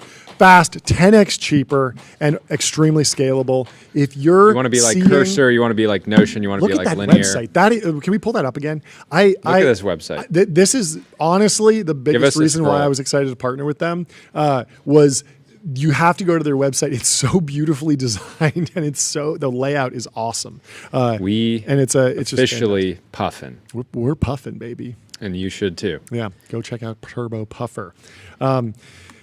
Anyway, let's move on to another Nikita post. Yep. Nikita So says, Nikita's it down. apparently gets a lot of DMs from people that gets their accounts suspended for spam. They say, I wasn't spamming. I was just commenting the same thing on every post, regardless of the context. Elizabeth Holmes says, Dear Nikita, rumors swirl that my account's been hijacked for a crypto rug pull. Not true, it hasn't. Please don't suspend me unless I start shilling a coin, for then it's surely compromised. Thank you for your attention to this matter. This is We such gotta an know. interesting We gotta post know. I mean, though. she's mixing a lot of stuff in here. So my theory is that it's the husband. I think it's hard to get access to a phone and post from prison. We should have Martin Screlly on again to discuss like the theories behind what's going on here. Because Could she get a printed out, could she get 100 posts a day delivered to her that are just like absolutely, basically you can letters? get fan mail letters, And then she could write back replies. Absolutely, letters one by one. What are the as timestamps replies. on here? 2 hours ago, 8:45 a.m. It feels like it's too quick of a turnaround. At the same time, there have been reports of like mob bosses, gang members in prison who get access to cell phones that get smuggled in. I mean, all sorts of stuff gets smuggled into prisons. They're not the most secure places. They're designed to keep people in, not necessarily keep everything out. So they bribe someone, they get something in. And there was a case where I believe in LA, there was a gang member who was calling hits on people from prison, like organizing crimes from inside the clink. So not very good. And yes, SBF did do the pod from prison. I'm not sure how they did that. It might have been over the prison No, phone. but he got in trouble at the prison for doing that. Yeah, but I don't actually know the rules. Like, are you allowed to do pods in prison over the cell phone? Like, I don't. Can you record that? It feels like building. I know that after you go to prison, you can't sell your life rights. Like, you can't make a bunch of money off of selling the rights to your movie or your book. Like, I think it just doesn't work like that. I actually don't know enough about it. We should dig in much more and do a whole deep dive. Tyler, did you have something else that Prison you economy. want to share on I was just Peter going or to bring up the Elizabeth SBF Holmes? thing because Yeah. I mean he had a laptop, So He I had don't a full know. laptop, but was he posting too? Is he still posting?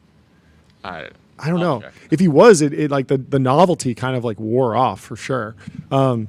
Either way, Elizabeth Holmes got to clean up her SEO results. She's got to get her brand mentioned in ChatGPT. Yeah. No, she doesn't. But serious businesses do, and serious businesses need to use Profound. You are need to get your serious brand business. mentioned in ChatGPT. Reach millions of consumers who are using AI to discover new products and brands. More important than ever in the age of agentic commerce, what's coming is a lot of consumers buying a lot of things through By ChatGPT, discovering, learning, through LLMs, being And so recommended. you need to know how you're showing up, and Profound helps you do that. So, This is crazy. Morning Brew Yes. has some a highlight from The Athletic. Stream East, the world's largest illegal sports streaming platform, shut down in a sting. They had 80 unauthorized domains, 136 million average monthly visits, and 1.6 billion total visits in the last year. The digital equivalent of catching Blackbeard. whoever writes for Morning Brew, fantastic Crushing post. it. Stream East was the bane of Dana White's existence. UFC, I'm sure. Yeah, so a lot of Sure. the pay-per-views were streamed Yes. over here, and this I would assume that this platform alone accounted for $1 billion plus of like lost revenue for the UFC. It's been operating for years. Anybody from anywhere in the world could just tune in and watch a pay-per-view. Yeah. And I think that this was like a game of whack-a-mole. Like they had all these different domains. They'd be buying every time they spin up a new domain, they have one getting shut down, and people are just like, I wonder if this is oddly timed, because if you think about it, like what's coming in the next couple weeks that would be illegally streamed, that's not going to be publicly streamed, that everyone's going to want to watch. It's obviously the Antichrist lectures in San Francisco. Peter Thiel's hosting. Yeah. So they shut that down. They shut down this because people were going to go there with a phone and live stream it. But On Stream everything's East. off the record, right? What do you think, Tyler? Would you be tuning in on Stream East, breaking the rules? Yeah, so like I personally have a couple guys there who are going. I have a plug, Oh, yeah? for my personal streaming. Yeah. But yeah. Oh, so they're going to I like FaceTime you and you can just watch? Well, They'll just be it'll sitting in their something like pocket. that. Okay, Yeah, I'm not okay, going to okay. reveal. Yeah. I was trying to think of like why am I not familiar with this? Why am I this is the first time I'm hearing about Stream East? It's because I don't watch sports at all, and I can't think of anything that I would want to watch that's behind. I've never bought a pay-per-view in my life. The first freeload off of Rob and Yep, David. yep. Nice. I freeload off of you for Nice, sure, dude. Nice. for sure. Nice. And other than that, I mean, was their entire business just like UFC piracy? Like what else No, is there? all sports.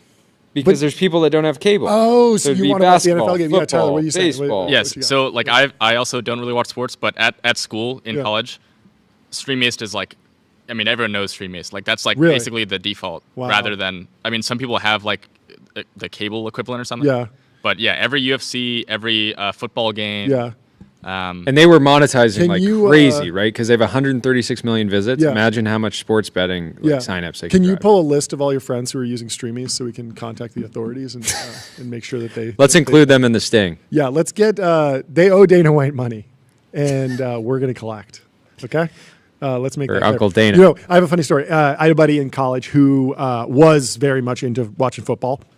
Did not have cable, and I go over to his like Harvard dorm room, and he pulls up a website, and he's like, I can watch sports on here. I can watch my Raiders, even though they're not even like the Raiders game is so local to, I guess they were in Oakland at the time, that like even if you paid, you'd have to be on like the highest tier of NFL Sunday ticket to get access to a cross country game. Like you could, like if you were at school in Boston, you could get like Nesson, the local regional sports network, New England sports network, and you could see the Patriots games, and then the local news channel or the local sports channel would show you like the local games. Like you could probably see like the New York, the Giants, like they'd play and like they'd be local, so they'd be played. But you couldn't just go see the Raiders unless you paid the highest tier. It was really expensive. No one wanted to pay. And so he gets out his laptop, he pulls up this website, and he's like, I can watch the Raiders on this website. Do you know what website it was? Justin.tv. No way. Yeah. And it was the funniest thing because he explains it to me. He's like, yeah, anyone can go on Justin TV. This is pre-Twitch. They're saying we should citizens arrest Tyler's friends for using Streamies. Yeah. Can you guys, no show tomorrow. We're going to be citizens invite them? arresting. Tell them that we're hiring like tons of interns and they pay really high and like they got to get out here. Just it's a 1 week intern. We'll do a citizens arrest on the stream. Yeah, they'll shut in it support down. of Dana White. But so my buddy pulls up Justin TV and is like, yeah. Apparently, anybody, Mark in the chat says LeBron uses Streamies. What? I guess he was he like? caught? I feel like I remember this. Was he like? caught in, Oh, like, I've seen this. Well, a lot of people do this. Oh, F1 was big on Streamies. Yeah, that makes sense. A lot of people do it just because it's a hassle to figure out how to do the pay, how to pay. Trey says I would never watch Streamies because then I wouldn't see the local ads. And that's an affront There to we the go. advertising industry. Thank you. Thank you, Trey. Thank you, Trey. Thank you for supporting big television advertising. So my buddy is watching Justin TV. Justin TV had all sorts of crazy, because anyone could spin up a stream, so people would do all sorts of crazy stuff. The gaming thing was the first intersection of like, oh, wow, this is legal and growing, and it's a niche that no one else is catering to. Like G4 TV existed, which was a TV channel just for video games, and it was like scripted content and talk shows and interview shows. They had a whole bunch of stuff, but there wasn't that much video game content. And so like they eventually pivoted into Twitch and figured out that was the right thing. But before they pivoted, Justin TV was playing whack-a-mole with all the scammers, all the illegal streams, and it was like a huge hassle. And of course, you get adult content and all sorts of stuff. But the funniest thing, and it's a interesting challenge for a platform like that that's trying to bootstrap itself and get a lot of content and users, because that's some of the most in-demand content is like an NFL game. Look at the visits on this. Stream East had 136 million average. They're like, we visits. gotta knock out these illegal streams, but at the same time, isn't that more than all of F1 combined or something like that? Right? Yeah, I think they get. Wasn't F1 at like 100 million or something like that? No, they get like a few million live viewers in the U.S. And then an incremental 100 million on Stream East. And so, they should be selling those ads. Hey, if you're putting your logo on a F1 car, it's going to be seen on Stream East, so you got to pay up. Anyway. Wait, should we pull up this video? This hot mic moment? Which one? Yes, but I want to close out. So my buddy is like, Justin TV is explaining it to me, and he's like, he describes it to me as like, there's just a guy named Justin, and he has a website where you can watch this stuff, and didn't have this conception. And it kind of was that way, but really it's like there was a team behind it, and Emmett Shear was there, and a bunch of other probably folks. wasn't Justin and Emmett. No, at that point they probably had 10 or 20 people. But there was this moment in like 2007, 2008 where like people didn't realize that websites were companies that had organizations and stocks and like could become like massive, like Facebook. Like in 2005 when people were first introduced to Facebook, they were like, oh, it's like some kid at Harvard like put up a website. Justin was so early. Yeah. Well, if you're trying to build the next great streaming platform, do it legally and do it using Linear. Linear is a purpose-built tool for planning and building products. Meet the system for modern software development, streamline issues, projects, and product roadmaps. Start building on Linear. Let's pull up the hot mic moment on CTTV. First, Truth Zone. Is this real or is this dubbed and faked? Like this says this was picked up by Bloomberg. This seems crazy. I would like to know if this is real, but let's play it and then we'll decide if it's real. Yep, Bloomberg. Confirmed. Okay, so this is Xi Jinping talking to Wait, Vladimir we can't Putin. see the subtitles.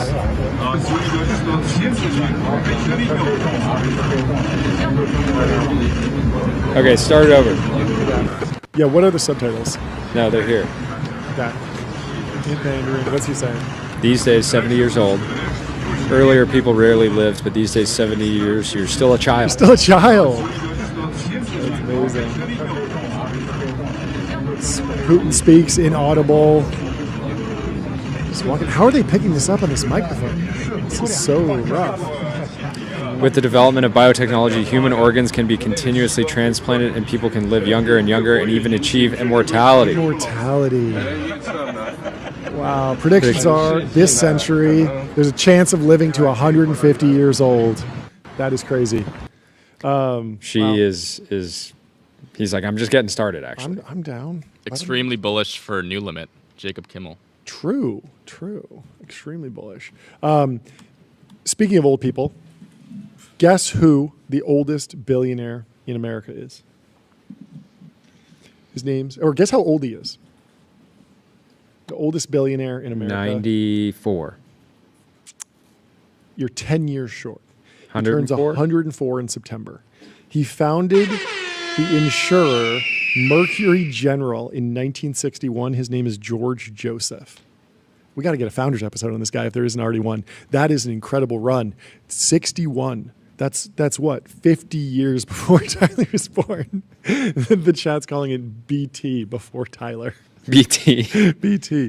The Journal has a fun article deep diving all the biggest billionaires in America. He also has non-traditional Youngest, background. He oldest. actually got his bachelor's degree at Harvard. So The youngest to oldest, anonymized mostly. The Coke and Coke Jr. are under 30. They're billionaires. Selena Gomez and Taylor Swift are under 40, while 86% of the billionaires are men. More than 150 out of the 1,000 that the Wall Street Journal collected are women, including Selena Gomez and Taylor Swift. Mark Zuckerberg's in his 40s. Has a huge circle here on this graphic. Musk, Page, Brin. These guys are all topping the charts. Elon Musk is at $423 billion. The next richest person, Jeff Bezos, is worth $283 billion. Of course, $423 billion. There's only 300 million Americans, so that's enough to make every American a millionaire if he just gave his money away. that's how But it works. it's way better for him to keep it because he gets to do all the cool stuff with it. Yeah. It's sick. Yeah. Illinois Governor J.B. Pritzker and President Trump are among more than 360 billionaires who started with some inherited wealth. Just a bit. Jensen Wong's on here. Steve Ballmer's on here. He's almost 70. The Waltons are on here, and they're in their 70s. Milken's on here. He's almost 80. What a run to go to jail, come out, still hold on to $1 billion. Not bad. Larry Ellison's And in a his great 80s. conference. Geffen's on here. George Lucas is on here. It's a murderer's row. You love it. Rockefeller. There's still a Rockefeller. Who's alive? Who's Rockefeller? So did you didn't cover this? Collectively, these people, you were joking, but these people are worth $5.7 trillion. That's Good. enough wealth to buy a Corvette Stingray convertible for every 65 plus U.S. driver. Wait, did you actually do this math? No, Or they're the doing Journal this did math. this? Yeah. That's hilarious. So that's $4.7 trillion. A 4-year Harvard tuition, room and board for 1 million students, plus $10,000 annual stipend, only $388 billion. How much are they worth in total? 5.7 trillion. I am deaf. Congratulations That one to hurt. everyone. All the stock in McDonald's, Delta Airlines, Ford, and Lululemon. There we go. And What a every funny comparison. every residential property in Chicago, $245 billion with $8 billion to spare. They own That was more than- not that impressive. This is a weird stat from the Journal. So they collected what 1,135 billionaires. So I got to put Yeah, their yeah. stats in the true zone, because if you tried to buy a Corvette Stingray for every 65 plus U.S. Oh, it's going to driver, drive the market. the price is going to roof. go way They're up. gonna be so scarce. You're gonna get you're gonna hit real scarcity real quick. You might be able to lease a Model 3 for everyone. But I think they make enough is of this those. not like an incredibly, like, you could get a Corvette for every American 65 plus, a 4-year degree for 1 million students. You could buy McDonald's, Delta, Ford, and Lululemon, and some property in Chicago, and that's Yeah. that's the It's not Journal that much, saying, yeah. like, look how much they have to spare. I mean, Can that you would, imagine how long it would take to calculate all the sales tax for all those Corvette Stingray I don't even want purchases? to think about it. It would I'd be rather spend insane. 5 minutes. I'd rather spend 5 minutes with numeral sales tax and autopilot. Spend less than 5 minutes per month on sales tax compliance. In fact, it's the only way you could actually execute that deal, to buy 300 million Corvette Stingrays. But this is a funny stat. So billionaires are everywhere. So they track 1,000 billionaires, right? In the U.S., they own more than 3,000 homes. That's only 3 per person. I feel like that's not that many. Like, if you're a billionaire and a house is like 10, 20 million, Yeah, these must be residential properties, but still, that seems extremely low. 300 homes. Yeah, it seems like the data was not like widely available. I feel like they must have like, that's only what they could like pull together. But there's a lot more homes, home ownership. A lot of these doesn't Zuck billionaires own like are not- 20 homes just in Palo A Alto. lot of these, only a third of them inherited wealth, meaning that the other 700 or so are not beating the American dream allegations. This is the real headline here. 700 billionaires in America are not beating the American dream allegation. They were born, they didn't inherit anything, and they created billions of dollars of wealth. They're not beating the They're allegations. not beating the allegations. so they are living the American they're living dream. the American dream. They can't deny it. Started without inherited With wealth, nothing. and now they Built own, empire. Now they own not one, not two, but three three homes homes. on average. What's funny is I feel like I heard this story about like Bill Gates owns like 1,000 homes or something like that, or like all the land or whatever. Like I know- isn't there I know- one? I know Ken, a we were just talking billionaire- about I Ken know- Griffin. He owns 50 homes. You don't even have to be a billionaire to be just collecting homes on the fly, just browsing. I feel like I see a guy on Instagram every other day. Buy a fourplex, buy 7 homes, rent them out, make $1 billion. Yeah, well, I'm assuming this is like residential, so it's not like Yes, units. it's like what they actually, I have like one real estate developer billionaire would own more than 300 homes. You think isn't BlackRock counted? Doesn't BlackRock own like a bajillion homes or something like that? Isn't that the They own it. The conspiracy They own theory? 105% of all the homes in America. But that's just because they're counting the tents at Burning Man in Black Rock City as individual homes. If you take those out, I mean, like you can't count a Black Rock tent as a Black Rock owned home because it's not really a permanent home. It doesn't make any sense. I don't get it. Also, underrated alpha. If you're trying to be the only billionaire in a state, you got to go to Wyoming and Alaska because there's no billionaires with primary businesses in Wyoming and Alaska. Primary business? Primary businesses. So like, So just move your business there. yeah. I mean, Alaska, it's just sitting there waiting.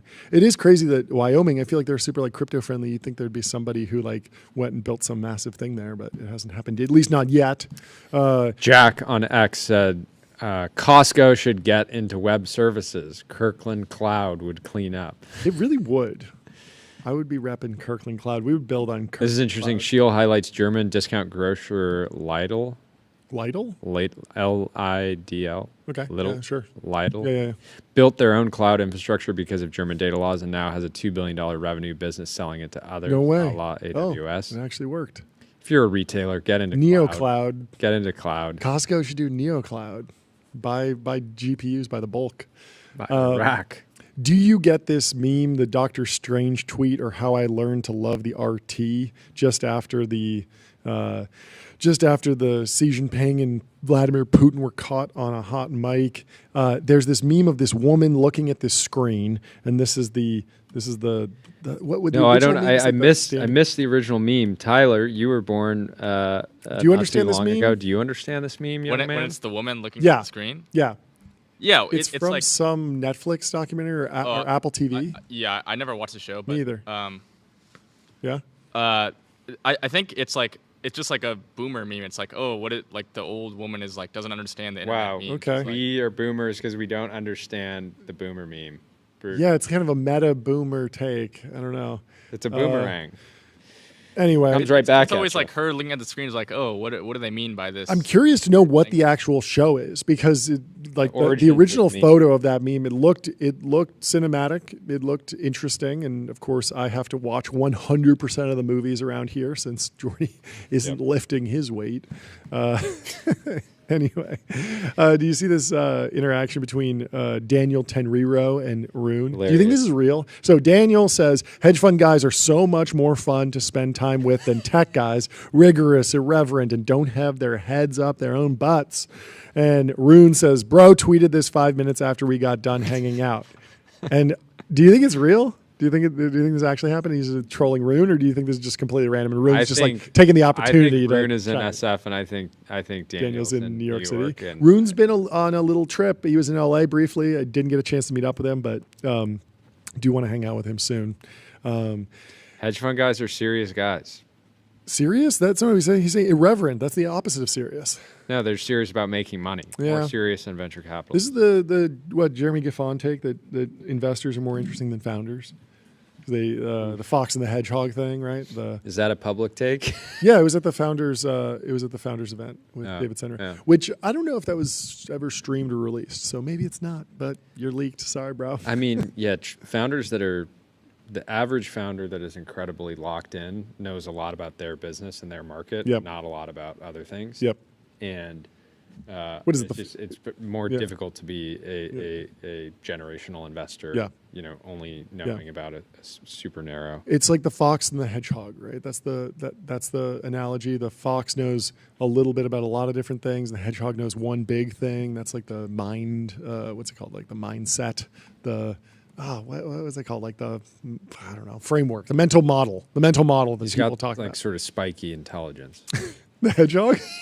that completely blows up the metaphor, because the metaphor is that the hedgehog only knows one thing, and in fact does not have spiky intelligence. I guess it does. You're right. Yeah. Spiky intelligence, because it's actually better now. That's fantastic. Yeah. Okay. Yeah. We need to expand on the fox and the hedgehog metaphor for sure.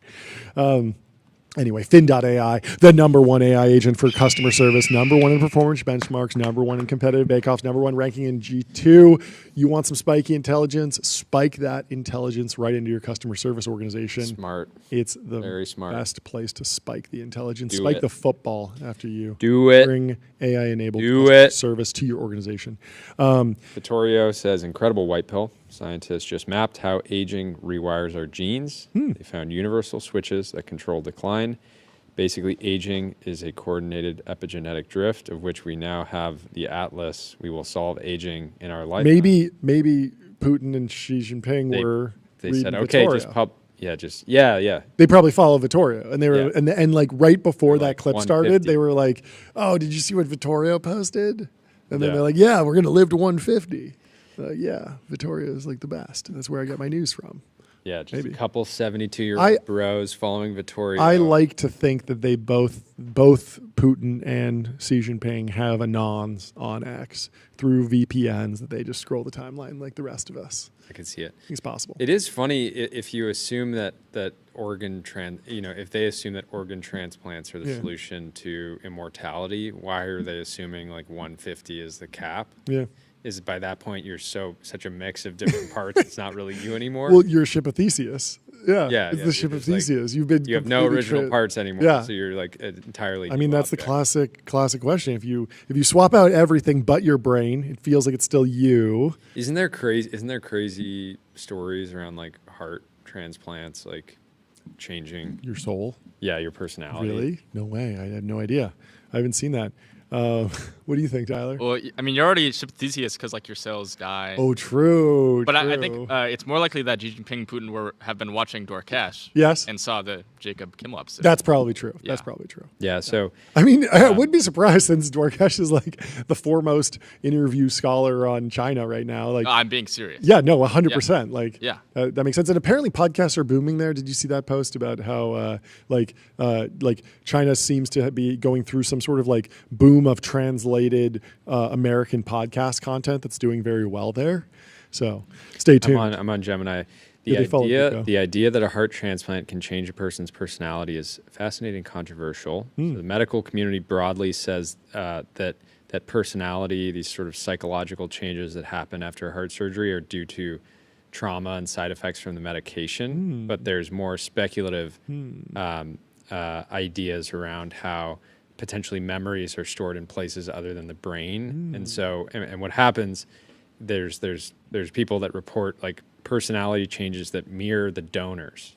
The person that the original person's heart gets transferred into the new host, and then the new host starts being and acting more like the original donor, which is crazy. That is actually crazy. So anybody in the chat, if you've had a heart transplant, maybe we should get our hearts swapped, like Face Off, which is a movie you haven't seen, I know. But in the movie Face Off, Nicolas Cage and John Travolta take their faces off and swap faces because of some convoluted thing where one of them is a criminal and one of them's a hardened criminal who has some information about where like a bomb will go off or something like that, and then the special agent needs to go undercover as the criminal, and so they swap faces, and then of course the actors just play each other, and then they go on I don't know what if we did a heart swap, it'd just be more golden retriever mode activation. I don't know how much it would do. Do you want to kick off this article about OpenAI? I would rather tell you the full plot of Face Off, actually. Okay, tell it to me. I'll be listening. Okay, perfect. So, FBI Special Agent Sean Archer survives an assassination attempt by Castor Troy, a terrorist for hire, but the bullet kills his son Michael. Archer then engages in an extended vendetta against Troy. It culminates 6 years later in his team ambushing Troy, who is with his younger brother and accomplice, Palafox. On a remote desert airstrip, Troy goads Archer by saying he knows of a bomb that is located somewhere in Los Angeles and is set to explode in a few days. I was correct about the bomb. Before Archer can learn more, Troy is knocked unconscious and falls into a coma. Palux. I need to figure out how to pronounce that. The guy in custody affirms that the bomb is real, but refuses to reveal its location.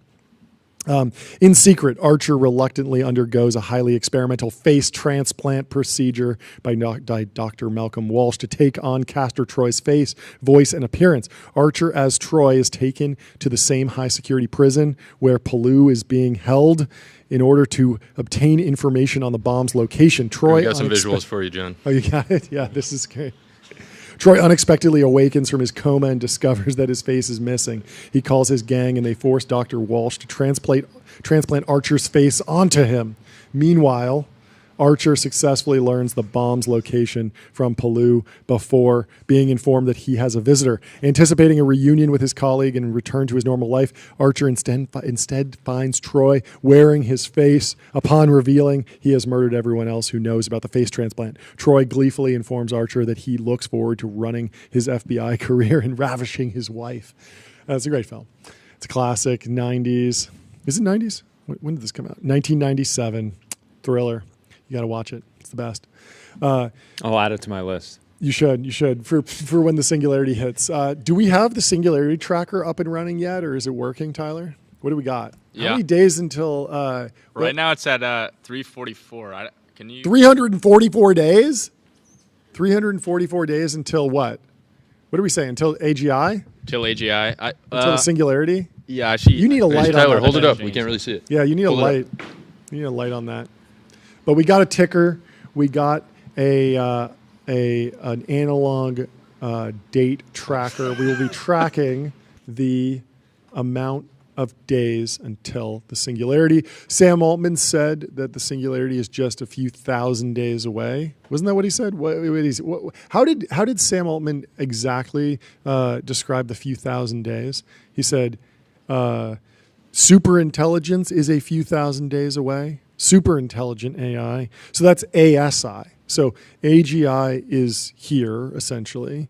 Let's see, 1,000 days. So super intelligence is a few thousand days away. According to Sam Altman, Tyler Cosgrove has a much shorter timeline, apparently, just 300 days. We're booting up for ASI in 300 days. Yeah, we got to do better on the lighting here. We're getting some crazy reflections in that thing. Maybe we need to take off the front, take off the glass so we can just see it fully. But anyway, what realistically, how many days do you think should go on there, Tyler? Timeline to ASI. So it's ASI? It's super intelligent. Sam Altman puts it at a few thousand days. I count a few as 3. A few is 3. A couple is 2. What's a few is 3? What do you think a few means? Do you think a few could be 4? How many would be is weird. a few? I would maybe put More than 4 2, at a but handful. less than a significant amount. A couple often implies 2. A few usually starts at 3 or more, which can extend to small indeterminate quantity that is not many. The exact number depends heavily on the context and what is being discussed. So could a few Max be 6? is saying it feels pretty gentle. Yeah, it is a gentle singularity for sure. I was going to say 3,000 days, which is 10 years, right? 3,365? Yeah, I've updated my prediction. Oh, wow. No, Ultra bearish. Short everything. I don't think it's... How many years is that? 99999 divided by 365. That is 273 years away. You got to be more optimistic than that, Tyler. Do we do the Ollie I- G Somebody asked Ollie G how many days until the singularity. 99999999999. I realistically, I'm at 6,000 days. I'm on Kurzweil timelines.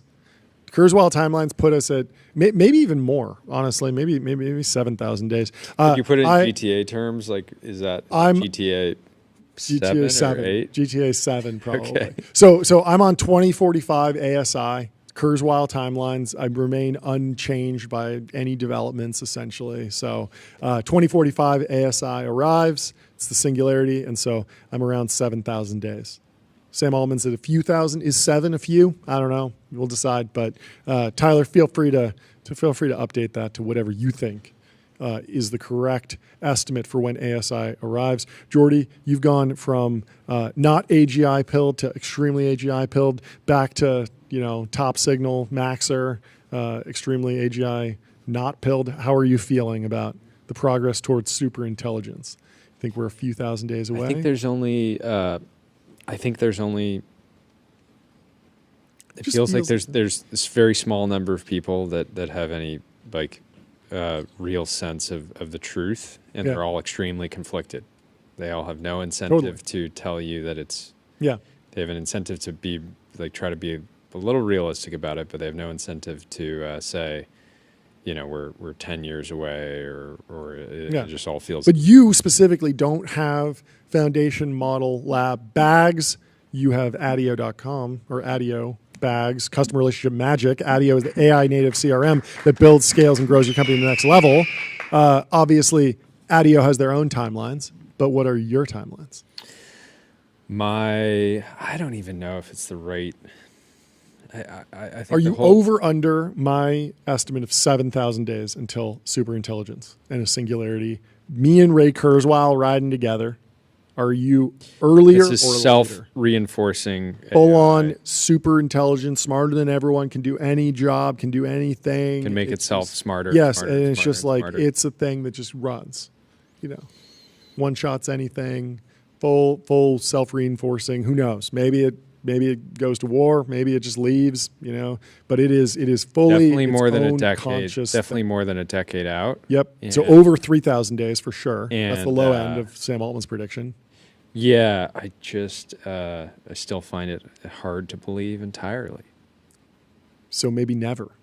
Maybe infinite days. You could be in the 9999999 I could be in the days 9999999999999. If it happens, so this is the updated take actually from some of the AI pilled people.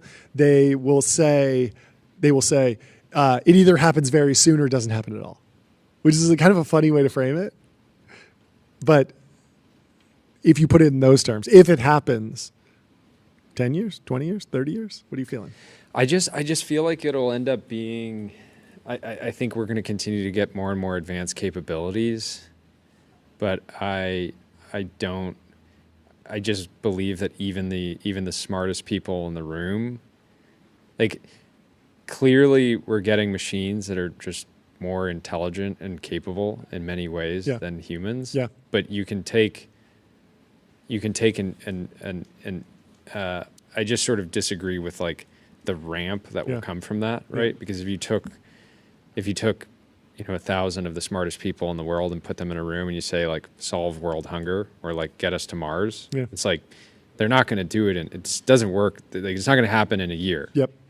If you take a really smart group of people with SpaceX and you say get to Mars, say great, well we're going to work on this for decades. Right? Yep. And so I disagree with, or I don't believe in this. I don't believe in the fast takeoff. For right? sure. I believe that machines will continue to get smarter and smarter and more capable and more valuable to humanity. But I don't believe in a fast takeoff. It is somewhat of an abstraction of that philosophical question of can God create a rock so heavy he can't lift it? Can a human create something that's smarter than a human in every way? How would that work? There is sort of a fundamental philosophical and also question there. Raw intelligence is rarely the bottleneck for progress. That's a very good point. Yeah, I don't know.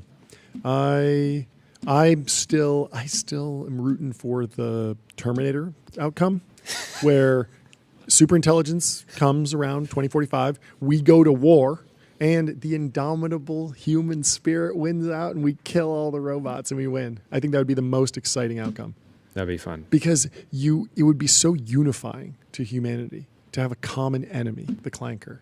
Humanity needs a true common enemy. Exactly. We There's need so much infighting. America's I don't want to divided. manifest like an alien race that wants to destroy us, but it'd be so good for the world. We could stop. Fantastic. We could ignore all politics and just focus on. Imagine the dream team: survival. Xi Jinping, Donald Trump, Vladimir Putin, all your boys working together to shoot the clankers.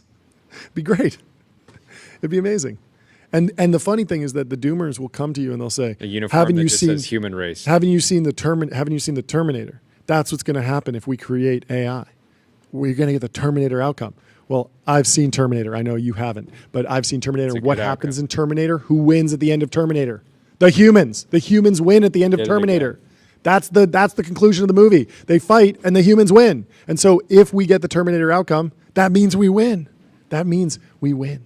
And that's going to be a lot of fun. So tool up, get the guns, get ready to fight the clankers. We're going to war, but not for the next two decades. It's going to be 2 decades of enterprise SaaS. It's going to be 2 decades of shareholder Friendly value IPO inbound. accrual. And it's going to be 2 years of delightful rest on an 8 sleep. Of Get course. a Pod 5, 5-year warranty, 30-night risk-free trial, free returns, free shipping. Fantastic Here we go. sleeps I put up await an at 84, not my best. 8sleep.com. And I Not my got best, a not my 90. worst. So please play You're on a my roll. song. Thank you. Congratulations, John. I am on a roll. And I you love know to see who you else win. is on a roll? Microsoft. Microsoft has been on a roll. And A run. we have the chief product officer of Microsoft joining us Final in the boss TBPN of Ultra Dome. the final boss of product people. This is the true gatekeeper to our plan to bring back Clippy. Yep. So we will welcome the CPO. Welcome to the stream. How you doing? What's happening? I think we can hear you. How you doing? Okay. Yes. Yeah. Fantastic. Thanks so much for hopping on the stream. Microsoft. So just so you know, What was that? I said there's many bosses, but Clippy is the ultimate boss. Yes, Clippy is the ultimate boss. Has Clippy actually been thrown around as an idea? It feels like more and more, So mega nostalgic. companies, like the huge companies are starting to have a little bit more fun every once in a while. It is a bit of a wild. I've seen some like throwback Microsoft merch that's gotten out. Is there any serious discussion internally to think about reviving Clippy? I feel like it would be so much fun. Dude, I'm with you. I feel like, unironically, Clippy was just like early, right? Yeah, So totally. Totally. The original was conversation. early and right. Interface. Anyway, would you mind introducing yourself and give us a little bit of an overview of like what your day-to-day actually looks like? It's such a huge organization. There's so much to do, but I'd love to have a little bit more context on what you oversee and what your role actually looks like.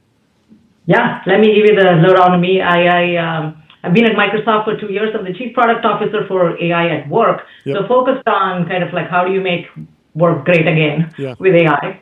And before that I was at Robinhood, and before that I was at Google for many years. But I think the steel thread through all of this for me has been like the way I think about this, bringing near future science fiction and putting it in product.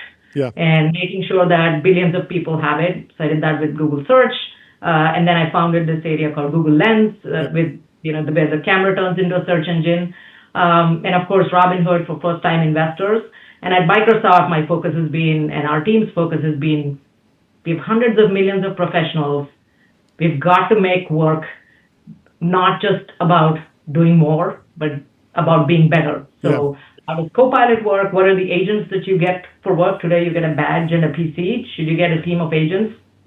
How are you Stuff thinking like about that. the trade-off of put a chat box? Obviously, Microsoft has fantastic access, exclusive access to GPT-5, the frontier level capabilities. But there's a trade-off from the product perspective. Put the chat box next to it, which is almost just one level away from just having 2 tabs open next to each other and having GPT-5 in chat.com over here versus do the hard work of have the product teams go and dig into how do we add AI functionality into every sub tool. If you're in Excel, how do you create, smarter functions within the cells as opposed to just a sidebar, which has kind of been the status quo for a lot of AI at work projects broadly. Totally. And I think this is the answer is yes and, right? Yeah. In some sense, look, every shift, and I've been through 3 of these. I worked at Akamai 20 years ago when the internet was a thing, was going to be a thing. And then, I was obviously mobile and cloud at Google, and now at Microsoft with AI. The first wave of all of these things is just add AI, right? Put chat next to it, bring some intelligence to it. And it's no different from, the first wave of mobile apps were desktop form factor, shrunk into the mobile screen form factor, or the first websites actually were scanned brochures, which are PDFs, right? Back in the day, folks.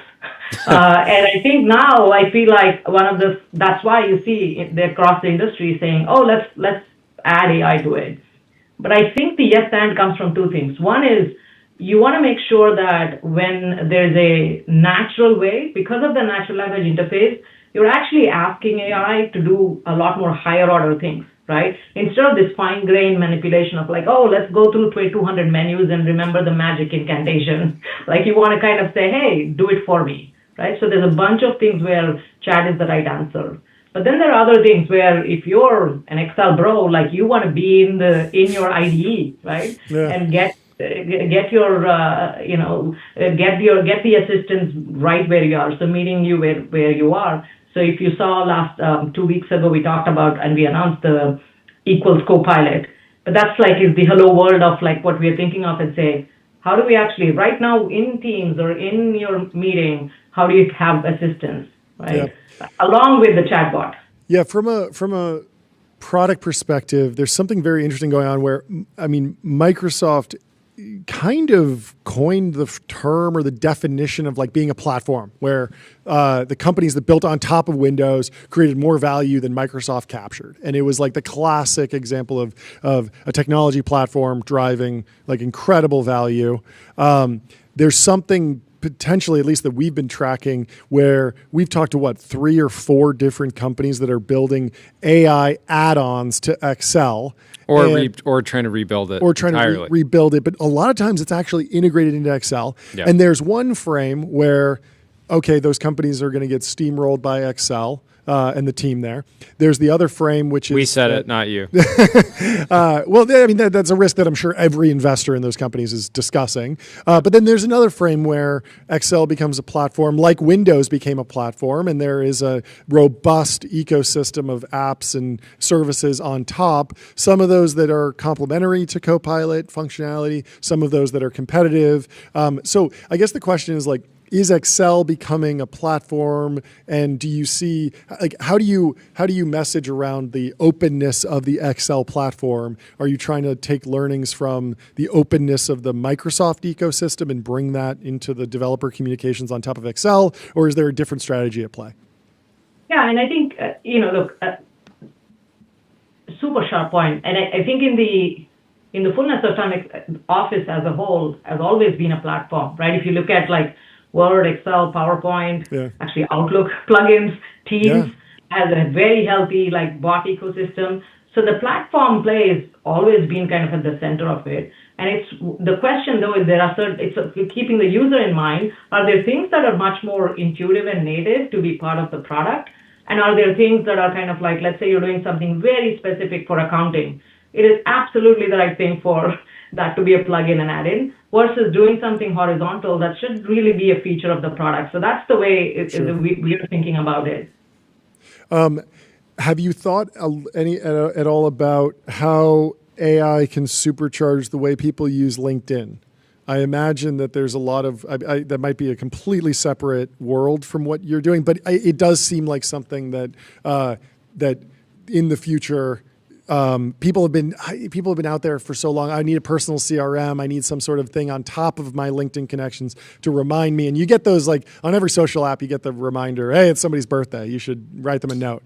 But with AI, you could imagine so much more power there to say, I'm trying to sell this particular thing. I'm hiring for this particular thing, and having GPT-5 go and crawl all the profiles, put together something for you. Have you thought about anything that's happening over in the LinkedIn world, or is that just kind of out of your purview?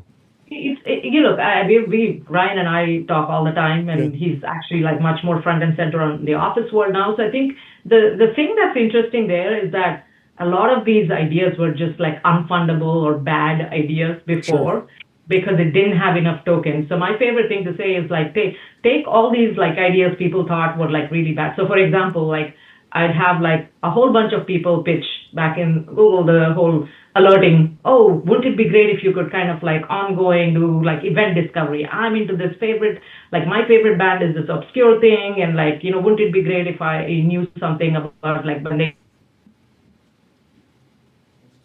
I think we have a small piece.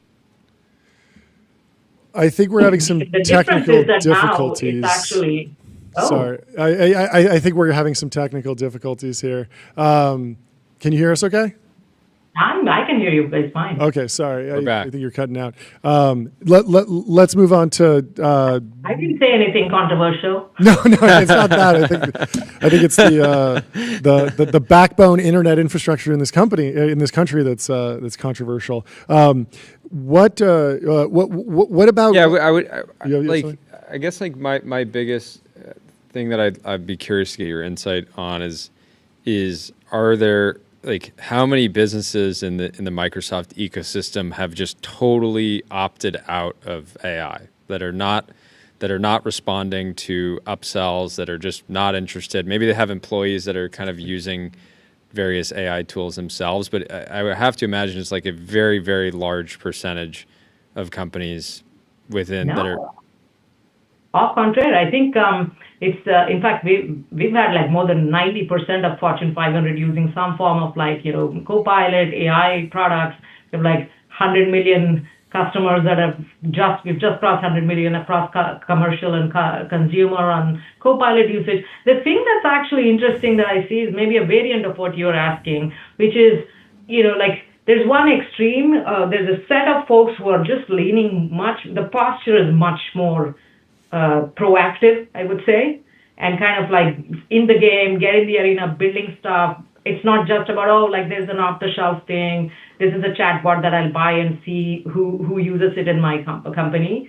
So that set of firms, in fact, like we've started calling them frontier firms, right? These guys are like out there starting to kind of like invest, both build and buy and partner.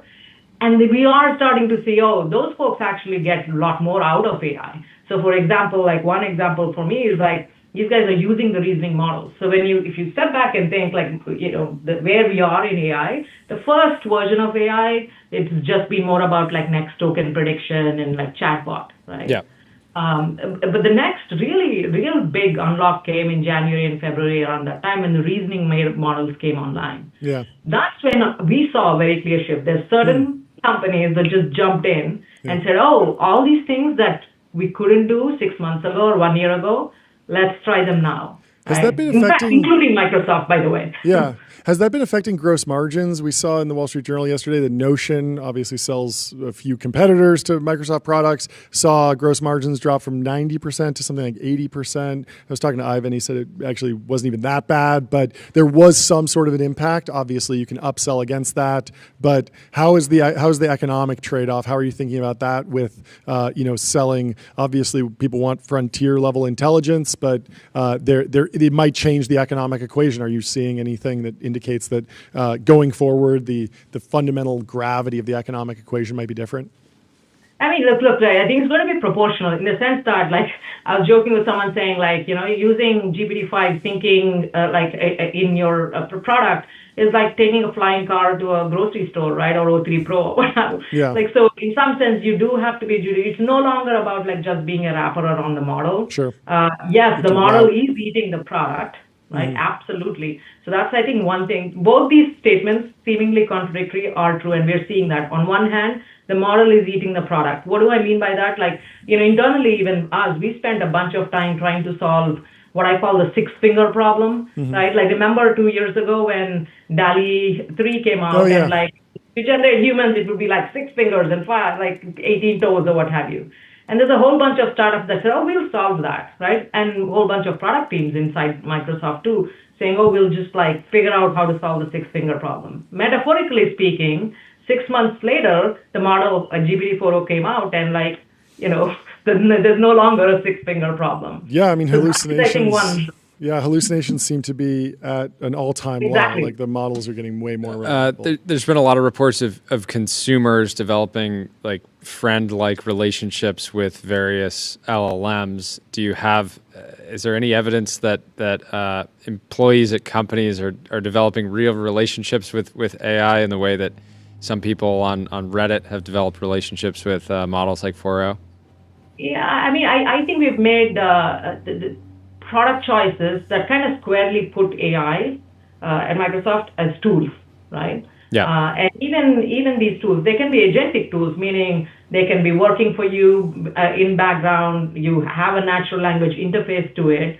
But this is not an accidental thing. We have to make intentional choices. In fact, I coined a term called neural software, meaning that it's not software as usual. In fact, Steve Sinofsky and I had a spat on Twitter about it, saying, because for me, the way I think about this is, look, yes, it is software. As engineers, we all know that. It's like stochastic models, and it's like, you peel a few layers, it's all software. But it is probabilistic. And there are 3 things that are really important going on here. And we, like as builders, I feel like we got to pay attention to it. Number 1 is the natural language interface, right? It just has this human-like anthropomorphic interface. So when 4o gets replaced by 5, you're not like, oh, who moved my cheese or this menu item moved. They're like, who fired my, chef, right? So I think that is a point, whether at work or in personal life. But I think the second thing that we are underestimating, and we certainly see that inside, is the way we are building products and releasing them is changing. Like previously we'd say, oh yeah, like 2.1 to 2.2, right? Like the software is updated, release notes and change log. But now it's just like you have to kind of slow roll out. You have to kind of do evals and benchmarks on how the interaction works, not just the accuracy of things, right? Yeah. And then the third thing I'm seeing, at least like, and this one's a hard one to kind of like crack. We're still trying to figure out what that means, is the composition of the team, right? Like in the past, it'd be like, oh, you had engineers, your devs, your test, your product, your UX. It's all a blur, right? Yeah. It's all mush. And like you have a bunch of generalists and you have the model whisperers, right? And then you have go-to-market. Yeah. Like that's the new triangle that we're seeing. Well, it's a fun puzzle to solve. Thank you for hopping on the stream. This was great. We will talk to you soon. Have a great rest of your day. And just let everybody know internally that we're riding with Clippy. the Excel Bros and Clippy. Yes. We're riding with Clippy. For sure. And, Thank you. We would love to help relaunch Clippy given the opportunity. It'd be our Noted. Thank you so much. Great to meet you. We will Thanks for talk to you coming on. soon. Have a great rest of your day. In the meantime, let me tell you about AdQuick.com. Out-of-home advertising made easy and measurable. Say goodbye to the headaches of out-of-home advertising. Only AdQuick combines technology, out-of-home expertise, and data to enable efficient, seamless ad buying across the globe. Nick, did you see this post by Nick Dobos? OpenAI cackling right now today. So OpenAI acquired StatSig. We talked about this yesterday. But he's sharing a photo of Anthropic and telemetry services for data usage. Claude Code connects from users' machines to the StatSig service to log operational metrics as latency, reliability, and usage patterns. And so is what he's saying like they're going to rug Anthropic by buying their telemetry, like their logging service? Like, is this monopolistic like market? Can Anthropic not just use another company or product? I don't. This doesn't quite like sit with me as like, oh yeah, it's like they totally owned Anthropic. It's like, yeah, they bought a company that Anthropic uses. Like the Anthropic will probably keep using that. Maybe they'll replatform. I don't know. It doesn't seem like that big of a deal. Anyway. I mean, I do wonder. Curious if if StatSig is going to remain an independent brand or just be rolled under OpenAI. Yeah. Yeah, there's a bunch of companies that use StatSig. I'm just looking at the website. Yeah. EA, Microsoft, Atlassian, Bloomberg, Effective Riot. altruists use it? You said EAs use it? Just kidding. Tyler, do you think this is? Do you think that What are the OpenAI EAs really using own StatSig for? Like Anthropic here? tracking shrimp welfare? Frankly, I don't know what StatSig really does. So I have no, like, it seems like, yeah, Anthropic can just. Why don't you know what it does? It's no more complicated than Palantir. It's equivalent. It's equivalent to. We got Arthur Rock dropping massive alpha on Mistral. Mistral's closing $14 billion, blew past the initial target of $9 billion. I assume that's market cap. The rumors about Apple's acquisition were fake. That seems right. That always seemed fake. I mean, in what world was France going to let their national AI champion be? Wait. Is this real? This hello? Breaking, Apple and Google have reached a deal to have Gemini power a new Siri platform as per Bloomberg. Let's pull that up because that's literally my prediction today. Did I just not read Bloomberg? Well, this was This is rumored for a while. Yeah. So, like, is it actually okay? happening? Whoa. We got Either I'm going to look extremely dumb or extremely smart. Let's read this. Okay, so this. Okay, is, Apple plans AI-powered search tool for Siri to rival OpenAI Perplexity. Apple is planning to launch its own artificial intelligence web-powered search tool next year, stepping up competition. I'm going to put this in the chat, or should I put it in the tab? The company is working on a new system, World Knowledge Answers, that will be integrated into the Siri voice assistant, according to people with knowledge of the matter. And wait, who are they? So it's Google. Okay. Apple is aiming to release the service described by some executives as an answer. The news breaking right now is crazy. So American Eagle just beat earnings up another 20% after hours. Also, moment of silence for Figma. They missed earnings. Very sad to see that, but Moment never of bet silence. against our boy Dylan Field. And the whole team. Yeah, everyone is ripping. American Eagle. Wait, I wonder if they actually beat earnings because of that Sydney Sweeney thing. Like, we were talking about the value that she brought to that brand, and it probably was like $100 million in market cap. She should have gotten like a $50 million payday. Like, it really did change the trajectory of the business. Yeah, Sweeney XAI deal incoming. Regav is a goated poster in the chat. Regav is on a tear. Thank you for everything you do, Regav. This is fantastic. American Eagle's still down 30% in the last 12 months, 20% year to date. So Sweeney really was the turnaround. Sydney bottom ticket? Hopefully Yeah, she got some shares. She basically might have bought did. in. The underlying technology enabling the new Siri could come in part from Alphabet Inc.'s Google, Apple's longtime partner in internet search. The company's reached a formal agreement this week for Apple to help evaluate and test a Google-developed AI model to help power the voice assistant. So, very interesting. I would imagine Apple has to pay Google for this version of just an answer engine because the answer engine is not going to be directly monetized, but Google has to be working on agentic commerce, agentic ads in the LLM results. It seems so obvious. I feel like this is going to flip at some point, but I don't know. Maybe I'm wrong. Apple's new search experience will include an interface that makes use of text, photos. What do you think? How is Google going to feel about this, giving them... Why? What's wrong with this? They're building something they're building an AI-powered web search tool for Siri. Yeah, they're building software because they're a software company and they're selling it to the hardware company or they're partnering with the hardware company. So you think Apple's saying, you're going to keep paying us $20 billion and we're going to compete with you? How are they competing? No, this is them not. This is them saying we're not getting into foundation models. We're not going to do our own AI. I know, but model. We're going to use Gemini. Oh, they're saying, okay, I missed the part. No, so today Siri can answer basic questions. We got it. Instead of the companies reached, Apple and Alphabet reached a formal agreement for Apple to evaluate and test a Google-developed AI model to help power the voice assistant. Yes. So, this is. I mean, it's a formal agreement to evaluate and test it. So, like, we're still like years away from anything happening here. Like the next iPhone event is like next week. And like they're not going to roll out a Google partnership. I'd imagine they don't roll out a Google partnership. This feels like something that they're going to be working in over time. I don't know. Maybe they will. But either way, So it's Apple is rebuilding Siri around 3 core components: a planner, the search systems for the web and devices, and a summarizer. The planner interprets voice or text input and decides how to respond. The search system scans the web or user data, and the summarizer pulls it all together into an answer. And Apple has recently leaning toward a custom-built Google Gemini model for the summarizer. It would run on Apple's own private cloud computing servers. That's going to be important. Search Giant already delivered the technology to Apple, and both companies are now collaborating on fine-tuning and testing it. So, Yep. Apple has been it recently does say that Apple considered acquiring Perplexity to enhance the search features in Siri. So, But anyways, again, Perplexity is the big yeah, but loser Perplexity here. sits on top of other foundation models. So Yep. like it doesn't fully solve Apple's problem all the way to the root of the stack, in my opinion. So somewhat makes sense that they would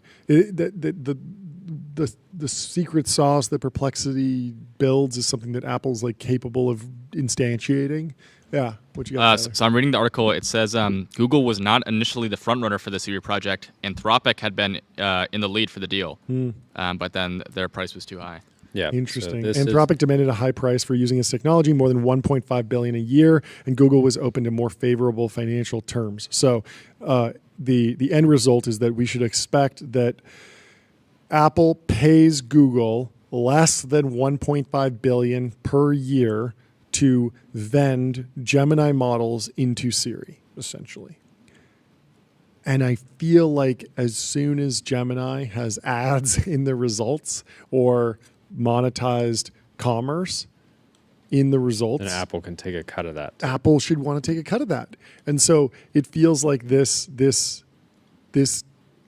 economic flow is going to reverse at some point. I don't know. Maybe it doesn't. Maybe inference is really it remains really expensive, and the monetization never really pencils out or something. But this feels like something that would flow the other direction at some point.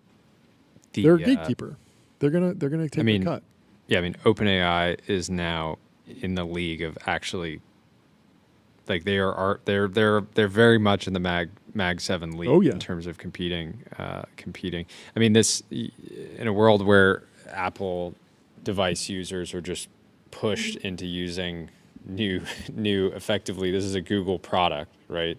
That will be still powered by Google Search and theoretically built into the existing Google Ads engine. It's just going to be, I would not bet against OpenAI in any way, but it's certainly, this is some real competition, more so than just a net new Gemini app that people are.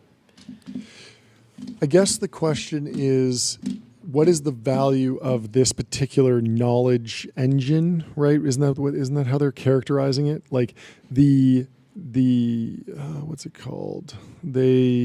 World knowledge answers. So to me, this is starting with something that's just like, hey, what are some things I can do for fun when in New York? And it's like, you should. World knowledge answers. Is that related to World Liberty Financial or WorldCoin, the orb scanner? Potentially both. Potentially both. A Keiretsu. Put them all together. No, World Knowledge Answers, that feels like something not that the has most cost. high-value searches. Yes, not highly monetizable. Yeah. And so maybe there's some bifurcation where the user activity, when they want World Knowledge Answers, that is a cost center. And when you want to do agentic commerce and shopping, that's monetizable. But apps want both. Companies want both types of searches because I would assume consumers. I would assume that what like the World Knowledge Answer. What headphones should I buy? That's a question that I would want the new Siri to answer, and then I would want it to buy them for me. Why not? More data. Hello in the chat says more data for Google. Let's give it up for Google. They are just data world champions. It is wild. People, this was not on many people's bingo cards earlier. Of course, it was Alphabet's probably on Mark Gurman's. Up, everyone's ripping. The Mag 7 remains undefeated. Anyway, speaking of Mag 7, let's go to Lulu Maservi's breakdown of the Tesla master plans. She's highlighting V2 and V4 and she calls it founder writing versus committee writing. And if you look, and we touched on this yesterday, if you look at the way the first two master plans were written, it really does feel like Elon just tapped it out on the phone almost. Like a couple bullet points here and there. There's one chart in there. Then when Master Plan V3 comes out, it's this 40-page PDF with a bunch of charts. Maybe he was involved, but the latest version does feel very dry. And Christian Kyle had a very good reply. He just replied with the M dash because, of course, the Tesla Master Plan V4 had 14 M dashes in it. It's a lot of M dashes at a time when the M dash is highly controversial. I was thinking about the M dash. I don't know how to create an M dash. Like, I don't have the button on my keyboard. I have a minus sign, and I have an underscore. All you have to do is hit the dash button twice and hit minus, and then space, and it turns it into space, M dash. and it turns it into an I M dash. never learned how to Really? use that. You can also do shift. You were too option. poor, and then you were too rich. I was too poor, and then I was too rich to use the M dash. I'm not kidding. I've never. You can look at any of my writing and any of the scripts I've written or blog posts. Like, I just have never used the M dash. I don't know why. I was pretty devastated by ChatGPT just Stealing it. You were a big M dash guy before? It's very functional. I'm just all about the comma. Like, why do you ever need an M dash when you can just use a comma? You know, like, so in the Tesla thing, how we develop and use autonomy. It's more than M a dash, comma, John. And it's a statement. Why you just use a comma? I don't know. I don't understand. Tyler? Do you understand why the M dash is valuable at all? We should just destroy it. We should just get rid of it. I don't think it makes any sense. Yeah, I mean, there's some like stylistic value. What is the stylistic value? Just looks nice or something? Looks maxing. You're writing. Aura farming the M dash. I just don't like it. It doesn't have spaces around it. Like the comma is just so much cleaner. Use a comma. Use a period. Use a space. Like, did Shakespeare write M dashes? Let's figure that out. I think so. Who was the first person to really dominate the M dash? I see it all over the place now. I see it in the. I mean, is it in the journal usually? I don't know. I don't see a lot of it in the journal. No. Okay. If it's not in the journal, shouldn't be in it should get out of the training data. Some of the most well-known users of the M dash. I asked Gemini because I just feel like ChatGPT is biased. James Joyce. Oh, okay. Emily Dickinson. M dash. Vladimir Nabokov. Nabokov. A master of style. Nabokov used the M dash to create a specific kind of voice and pacing. No. Shakespeare did not use the M dash. Does the Bible? Whoa. Does the Bible? J.K. Rowling has been a notable user of the M dash. Maybe she is an AI that traveled back in time to bring Harry Potter forward. To bring the chosen one. Does the M dash occur in the Bible? No. The Bible, at least in its early printings and manuscripts, did not use M dashes. Ancient texts, the Hebrew Bible and the Greek New Testament, were originally written without punctuation at all. Not in the Bible. This is hilarious. So ChatGPT says, no, M dash. The Bible at least did not use M dashes. No. The Greek New Testament were originally written without punctuation at all. M dash, just continuous script. Breaks, pauses, and emphasis were conveyed by spacing, rhythm, or oral tradition. Modern editions, some 19th and 20th century English Bibles, especially in America, started using dashes to mark sudden breaks or interruptions in thought, but this is a modern editorial choice, not a part of the original text or the earliest print traditions. So the M dash is relatively recent punctuation invention. I think we got to return. We got to get rid of the M dash. Destroy the M dash. I'm sick of hearing it. Take it out of your writing. Instead, get on Bezel. Your Bezel concierge is available now to source you any watch on the planet. Seriously, any watch. Go to getbezel.com. Alex Conrad went viral yesterday. He shared a screenshot from Bloomberg. Erewhon, the cult Los Angeles grocery chain, is opening its first New York City tonic bar inside a private West Village Padel club. Okay. He said none of these words appear in the Bible. Oh, there we go. Related to the Bible. This is the Erewhon thing in New York that Emily Sundberg broke. Very excited. Very excited. Did you see that Josh Kushner was at the U.S. Open He's so so recognizable. They didn't need to give him a little chyron, a little lower third. They had to explain who Adam Silver was. The man that needs no introduction. Who is Adam Silver again? He's like a sports guy. Adam. I don't know if you're serious. He's the commissioner of the NBA. What's the NBA? That's the guy that said, NBA? "Get ready to learn Chinese." The NBA is the National Basketball Association. So what is that a sport? What is basketball? Basketball. Basketball is a dynamic team sport where two teams of 5 players try to score points by shooting a ball through an opponent's hoop. Okay, so the guy on the left, apparently I guess he runs a company where people, they have teams where they have 5 players each and they try and throw a ball through a hoop. Okay. So there's Adam Silver, the basketball guy. Then there's Josh Kushner. Everyone knows Josh Kushner. Then there's Bob Iger. Who is Bob Iger? Okay. Bob Iger is the CEO of Disney. What is Disney? Disney is a global American mass media and entertainment conglomerate known for its family-friendly content and content and services, including theme parks. What is a theme park? A theme park is an amusement park. Oh, it's an amusement park, but it has a unifying setting or idea. Like so it has it has a theme, somewhat of a theme to it. Yeah. Okay. It's a themed amusement park. Okay. Got it. Park. Okay. So anyway, I think we cracked it. So obviously everyone knows Josh Kushner, Thrive Capital, but Adam Silver. It's good to know about. I guess these he made guys his money like with some game where you throw basketball through the hoop, and then Bob Iger he's a media guy, I guess. Yeah. Cool. Well, I'm glad that they put their names there because otherwise I'd be lost. Anyway, Robin Hood, former guest on the show, Vlad Tenev, said investing for a living could replace labor in a post-AI world. Will Brown quote posts it, gets 1.3K likes, says Roblox CEO David Baszucki has said that gaming for a living could replace labor in a post-AI world. Podcast hosts John Coogan and Jordy Hayes say that podcasting for a living could replace labor in a post-AI world. You know what I would hope replaces labor in a post-AI world? Pull-ups and push-ups. Wandering. Just going from wander to wander. Finding your happy place. Finding your happy place. Booking wanders with inspiring views, hotel-grade amenities, dreamy beds, top-tier cleaning, and 24/7 concierge service.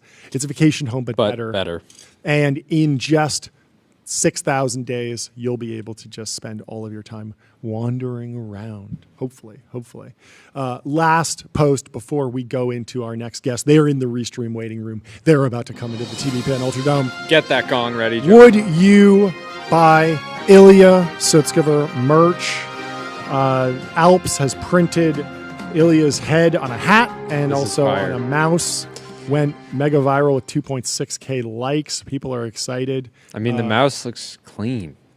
Ilya, Tyler, you've said that Ilya is like the best aura farmer of all time, something like that.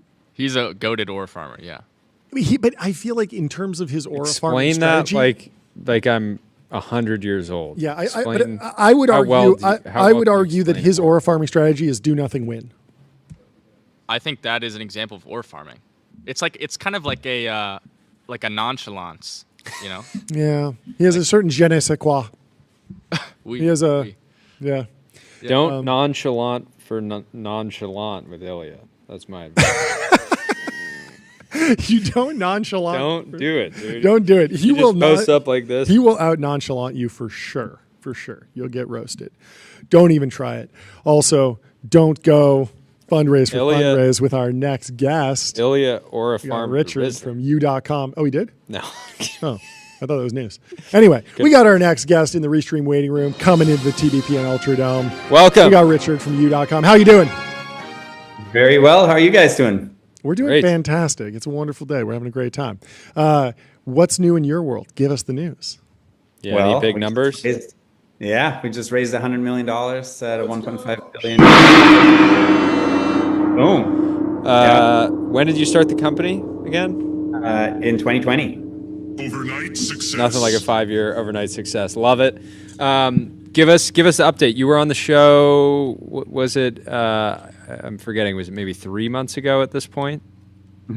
Yeah. Main thing since then is we kept growing more and more aggressively. Like we have over 1 billion API calls a month now. There are not many other startups. In fact, I can't think of any other startup at that scale now.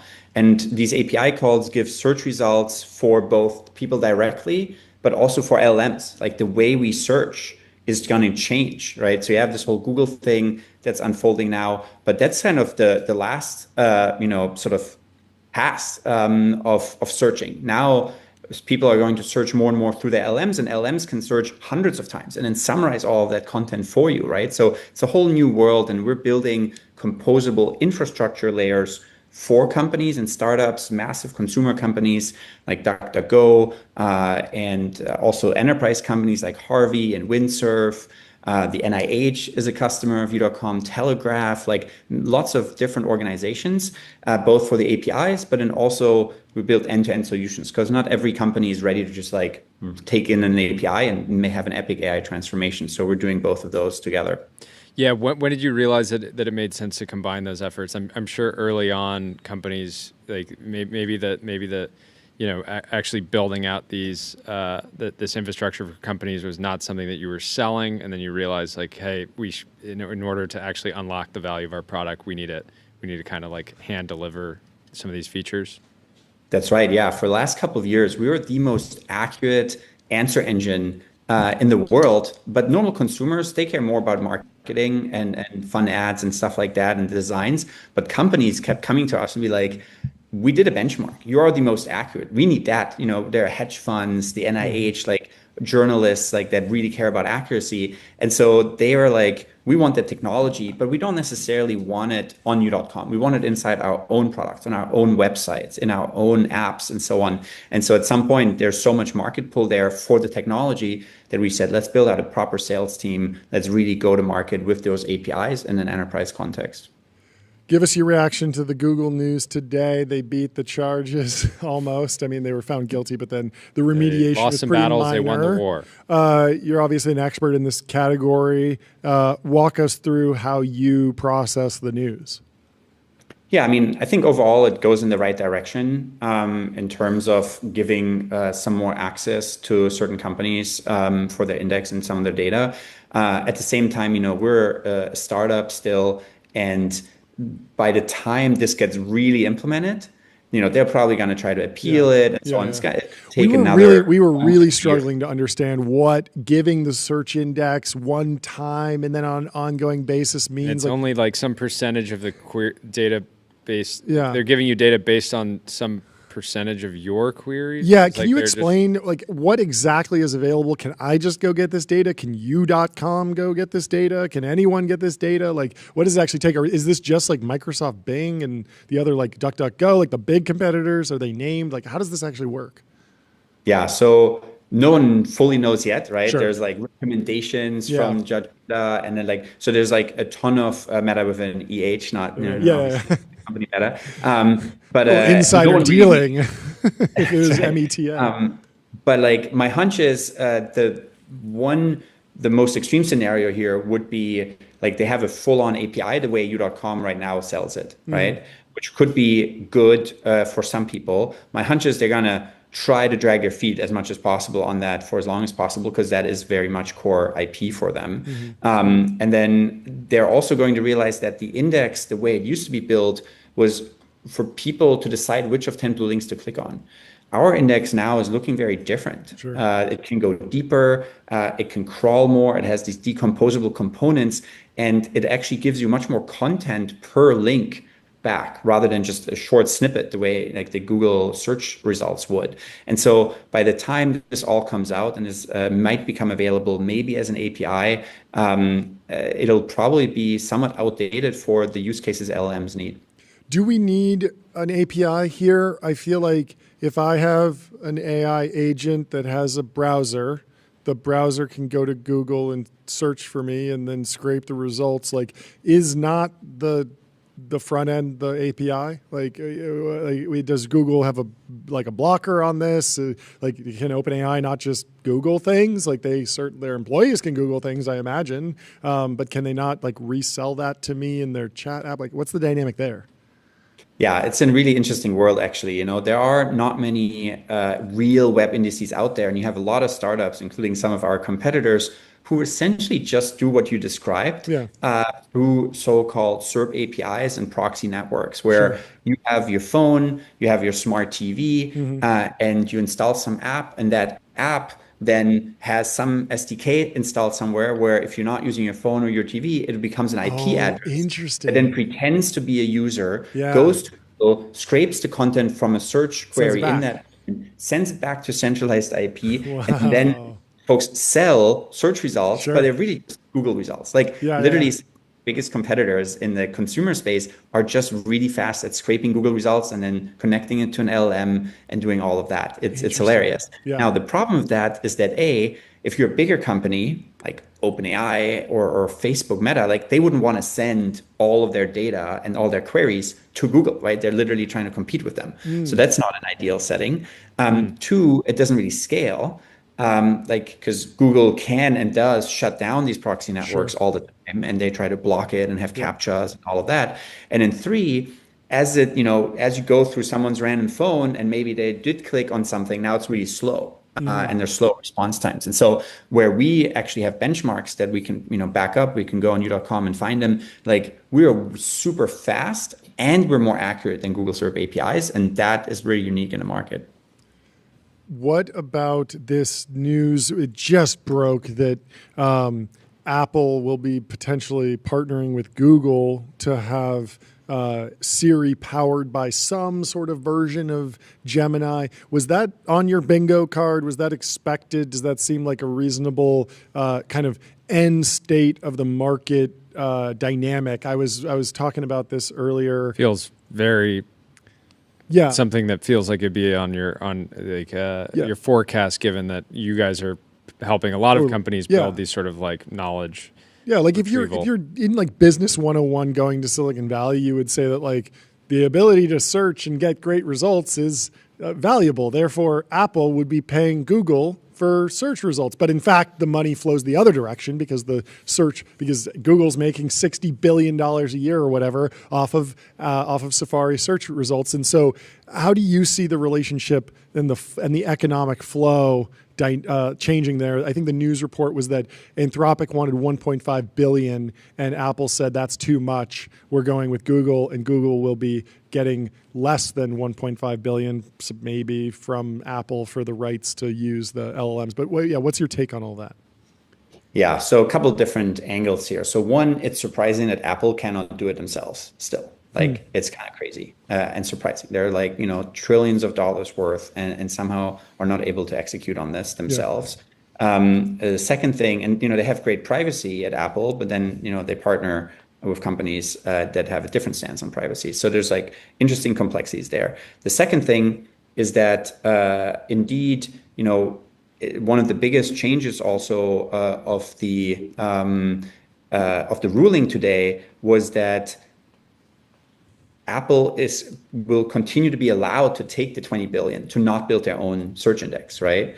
So that's a really interesting part of the ruling too. Google is allowed to still pay Apple $20 billion a year to stay the default. So that is a really important piece of this whole situation because defaults are very strong. I don't know where I read this, but 80% of all iPhone users never change a single setting. Maybe not your viewers, but many normal iPhone users, they don't change any setting ever. So if you're the default, you'll be on there forever. I wonder how. I imagine no settings app for me. Don't need. I don't need to adjust the volume. I'll never adjust the brightness of my screen. Not a single setting. No, I imagine that it's deeper in the settings, of course. Yeah, that is hilarious. Anyway, do you have anything else? We have a couple other people in the restream. Very happy to hear about your progress. Yeah, congratulations. This is awesome. Thank you. This is my favorite new pun, unicorn. Yeah, there we go. Unicorn. Fantastic. Tremendous. Thanks for joining. Yeah, we'll talk to you soon. Have a great rest of your day. Our next guest is already in the restream waiting room. We got Pablo from HappyRobot, and I think we got some more news. Let me put my pack in here so I can get ready. Let's bring in Pablo. Pablo. How you doing? Welcome to the show. How are Can things? you hear us? Are the robots happy? Are they sad? Are they going to turn into Terminators? What's the plan? Can you hear us? Can you hear us? Sorry, guys. I was, No worries. You're good. Probably watching the live feed here. We're going realize- to work on this. you're like, We're oh, gonna that's send me. It back I to see- you. I see. But thanks so much for hopping on. Give us the update. Give us the news. What's the latest? We just raised our Series B, 44 mil. Let's go. Let's go. 44. Great number. Great Okay. number. Take us through the story of the company. What unlocked this fundraising round? What are the biggest drivers of growth for the business? Yeah, to set the scene a little bit for the audience, we're building the AI workforce for an entire industry for supply chain. Okay. There's a lot of work that is very repetitive and manual in that industry. Kudos and I take my hat off to all of those folks that are running those operations every day so that you guys can have that very cool ramp TBPN hat on your doorstep every time you order on Amazon or any other platform, right? So we are powering those operations so that we take away the work out of work. We're trying to lift off the mundane and repetitive tasks from those folks running operations in supply chain and logistics so that they can focus on the more strategic and higher value tasks. We started over a year and a half ago, raised our Series A last summer, announced December last year, raised 15 mil from Andreessen Horowitz. Now we announced our B with base 10 and follow on from other folks like YC and XSNC. Very excited to be here, yes. Is it fair to characterize have this you. as like AI ERP? Like how much of this is like some sort of like point solution within the supply chain and operations stack versus like system of record? We're really building that system of record, that layer of interaction, we call it. So we define it as a layer of interaction, layer of connectivity, if you will, that sits on top of the actual data that already exists today. You can have a transportation management system, a warehouse management system, an ERP. If you're talking about the shippers and distributors, today we serve multiple verticals within supply chain. Shippers is one, freight brokers is another one, ocean carriers is another one, right? But right on, right? Like this is exactly what we're doing. We're building that layer of interaction so that users don't have to go and look for that little detail on the TMS. Where the hell is my load, right? Where's my truck today? Oh, let me just look it up on these messy UI from the 80s, you know what I mean? Instead, they just go and chat with their data. And not only that, an AI also is exposed to the customers, to the vendors that are calling in every day. We're automating over 1 million phone calls every week with our customers. We serve 8 of the top 10 brokers. Million phone calls. A lot of emails as well. Ultimately, our customers come to us. Customers like DHL or Uber Freight come to us to automate what their team doesn't want to do. Yeah. What's the split? Have you guys had a more working with Uber Freight, DHL? Are you taking more enterprise focus? Because I know there's a long tail of players in logistics and supply chain broadly. But are you focusing there or going up market? Fully focused on enterprise. We're very lucky to have been able to cater to these enterprises from very early on. I think AI has unlocked that capability in startups. Maybe 10 years ago, it was harder to tap into the enterprises. Today, they just understand that they don't have the AI capabilities themselves. So they're just looking at it at whoever is tempted or willing to go into that space. We were early on in the space of supply chain and logistics, and we've kind of defined that category for AI agents in this space. So they really don't have anyone else to go to. They just come to us as a trusted partner, and that's really what our customers are looking for. They're looking for an AI partner, really. You're based in San Francisco? Yeah. Fantastic. Because there's this big German company that's been in this space forever, and I can't wait to just like fully put them out of business and just make America dominant in enterprise resource planning. Let's make it happen. Jordy, anything else? No. What were you doing before this, out of curiosity? I was doing my PhD in actually Germany. I was in no way. I'm Spanish though. All three founders are, one of my co-founders is my brother, whom obviously I've known for a while, and the other one is my best buddy from college from Spain. We studied in Madrid. But yeah, no, the company is based out of SF. We have offices in Madrid as well, opening up in Chicago an office now because of all the freight and logistics that maybe you got to take the fight to Germany. You got to invade Germany. I mean, Go we're after the big boys, the big boys. I love it. Couple brothers armed with $44 million, ready to do some international business. I love it. It's fantastic. We're already there. Thank you so much for joining. Congrats Appreciate on all the progress. Congratulations. I'm sure you'll be back on soon, given the past couple raises. I'm sure you'll be. I'm excited. Let's do that. Let's plan for that. Appreciate it, guys. We will talk to you soon. Have a good one. Great chat, Pablo. Our next guest is in the Restream waiting room already. We'll bring in Will from Exa with another massive fundraising round. You can do the honors on this one, Jordy. Let's bring Will in from the Restream waiting room into the TBPN Ultradome. Welcome to the stream, Will. How you doing? How's your day? Hello. How you doing? What you got? Where are you sitting right now? Looks like you're on a train. I'm in a phone booth within our office. Okay, cool. We need some of these. Looked like it was like some type of tractor or something. This is this is the physical instantiation of the great lock-in of September to December. You get locked in a booth. Fantastic. You've clearly been locked in. What's the news? Yeah, the big day today. We just announced our Series B, $85 benchmark. Sorry, couldn't hear you. Couldn't hear you. Oh yeah, Peter Fenton. That's exciting. What's it like working with him? Yeah, I mean he's a legend. He's super experienced. He's taken 7 companies to IPO.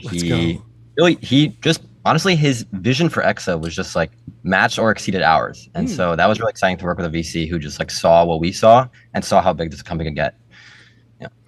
Yeah. So he's joining the board. Had you worked with him before or is this new? No. I met him like a month and a half ago. Nice. Yeah. Fast friends and partners. So yeah, take us through the story of the business. I mean, only a couple of years old, well on your way to an overnight success. I think if we check in with you in a decade, it would be pretty clear that you're an overnight success. But take us through the history of the company, where you are now, kind of what's been the key growth driver. Yeah, so we actually started in 2021, so summer 2021. This is way before ChatGPT. Yeah. And the idea was like, at the time GB3 had recently come out and it was like this magical thing that could understand like a whole paragraph of text. And then at the same time there was Google, which felt like it hadn't changed in a decade. So the idea was, what if we could build a search engine that was as smart as GB3, something like fully understood the web and fully understood your query and get you like way better results than Google. And that's how we started. So not necessarily a search engine for AIs. It was more like a search engine for nerds because we were building it for ourselves. Yeah.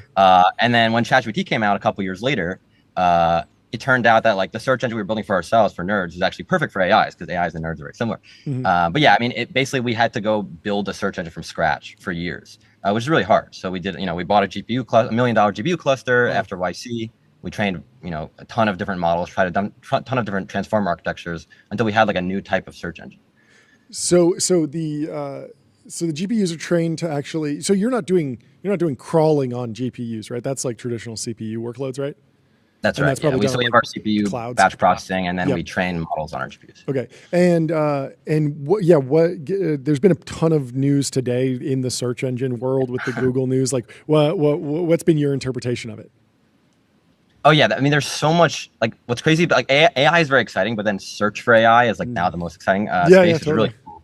I think everyone's realizing that, sure, like we want smarter and smarter LLMs, but really we want more knowledgeable LLMs. Like we want to connect our LLMs to like the best data in the world. Yep. And search is basically the most important tool to connect your LLM to. And so, yeah, I mean, that's pretty exciting. There's Google News, like for example, they're sharing their data. One thing about the search space is everything is very counterintuitive. So for example, like if everyone now has access to Google's data, people are less incentivized to build new search engines, which is interesting. So there's all sorts of counterintuitive things in the search space. Yeah. So how does that shape like your strategy? Because it feels like right now Google's not only like they have the search monopoly. They were kind of like found guilty of that.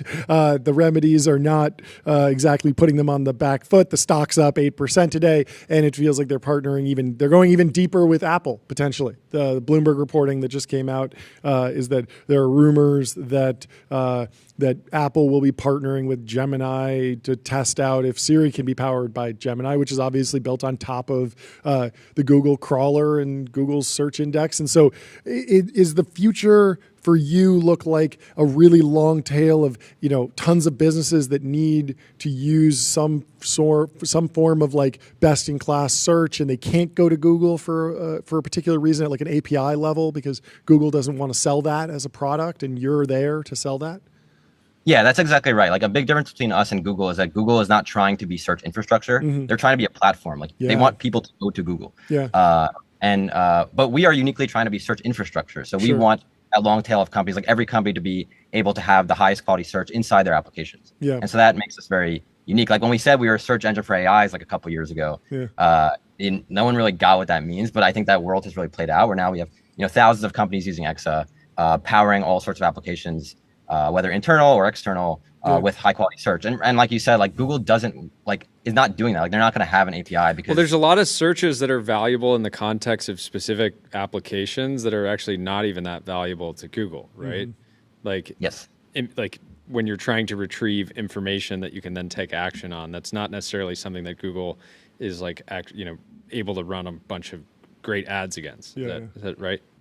Yeah, that's right. And the business model determines, what you're saying is business model determines like how the search feels or how the algorithm works. And so, for example, like Google's really bad at recruiting. Like you can't use Google to find like, give me all the engineers in San Francisco who have like a PhD in machine learning and get a list of those things. Like why isn't Google good at that? Well, it doesn't make them more ad revenue. Whereas we're very good at that because all sorts of customers, AI applications want that high quality knowledge.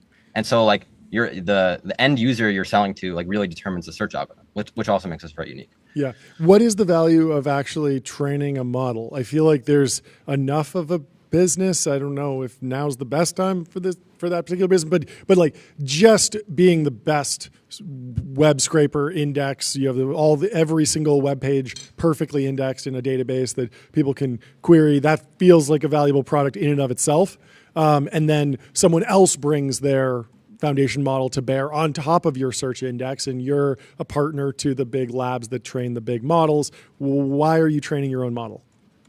Yeah, I mean, well, the easy part is actually gathering all the data. I mean, it's hard. You need like crazy scale infrastructure, but it's an engineering problem. Once you gather all the trillions of pages, the hard part is how do you filter those trillion pages to the right 10 or 100 pages in real time, and that's where all the secret sauce is. And so like we train our own, we train embedding models because we see that as the way to get the highest quality search. Like how do you get like perfect search over the world's information? You need to train all these like crazy neural models, which is in contrast to the old world, which is like Google, for example, mostly uses a keyword-based method. Obviously they use a mix of things, but like we're very bitter lesson pilled at Exa. And so we believe if you have the right, a training data set and like feedback signal, you can get an extremely good search engine for the thing you're training for.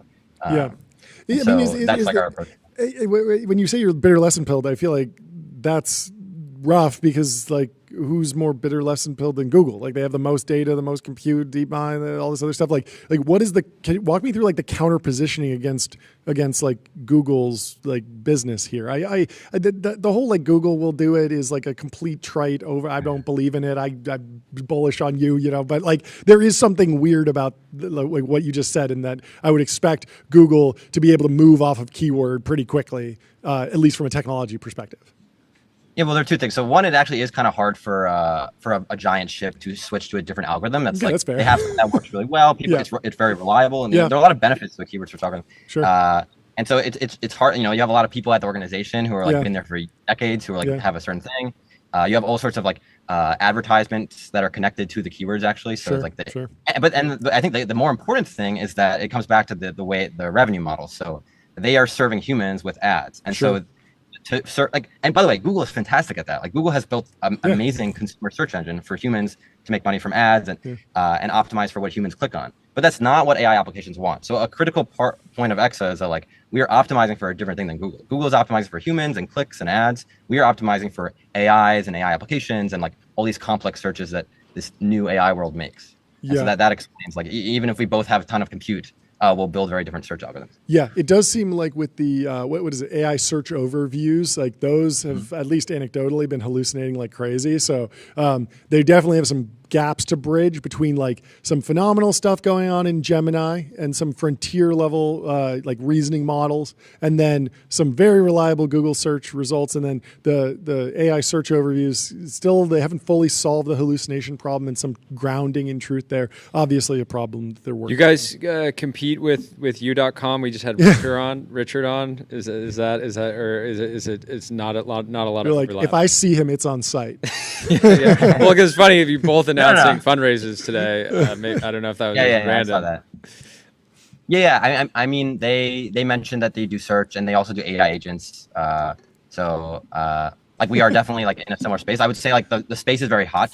Like the market, everyone's realizing the market is massive. Sure. And so like, I welcome other players there. I think, we've been doing this for many years. You welcome them, but you encourage them to take the full Memorial or Labor Day weekend off. You said, exactly. you guys should. It's a hot space. It's going to be a long road. Just take the full 3-day vacation. We grind. Okay. Sorry. Last question for me. You bought a GPU cluster. That can mean a million different things. What does that mean? Do you own the land? Do you own the data center? Do you own the cards? Do you own a space within Azure? Like there's so many different, are you partnered with a NeoCloud? Like what can you tell me about what it means to actually own or manage a GPU cluster? What are the best practices? Like what actually works? You're down dealing with depreciation. There's so much going on. Love to just learn more about like owning and managing a GPU cluster as a startup, not as some hyperscaler. Yeah, sure. So in terms of like getting GPUs, like there are a couple options. Like you could spin up on-demand clusters, which is more expensive. But if your workloads are like very like spiky, then that makes sense. But for us, we're doing constant research. So we want something that we're like constantly using, get to like 80% utilization. When you start to have that kind of utilization, then you want to get like either reserved or your own cluster. And do the math and like it often makes sense to buy your own cluster if you're crazy enough to like set it up. If you have the if you have the expertise to set it up and you could customize in all different ways.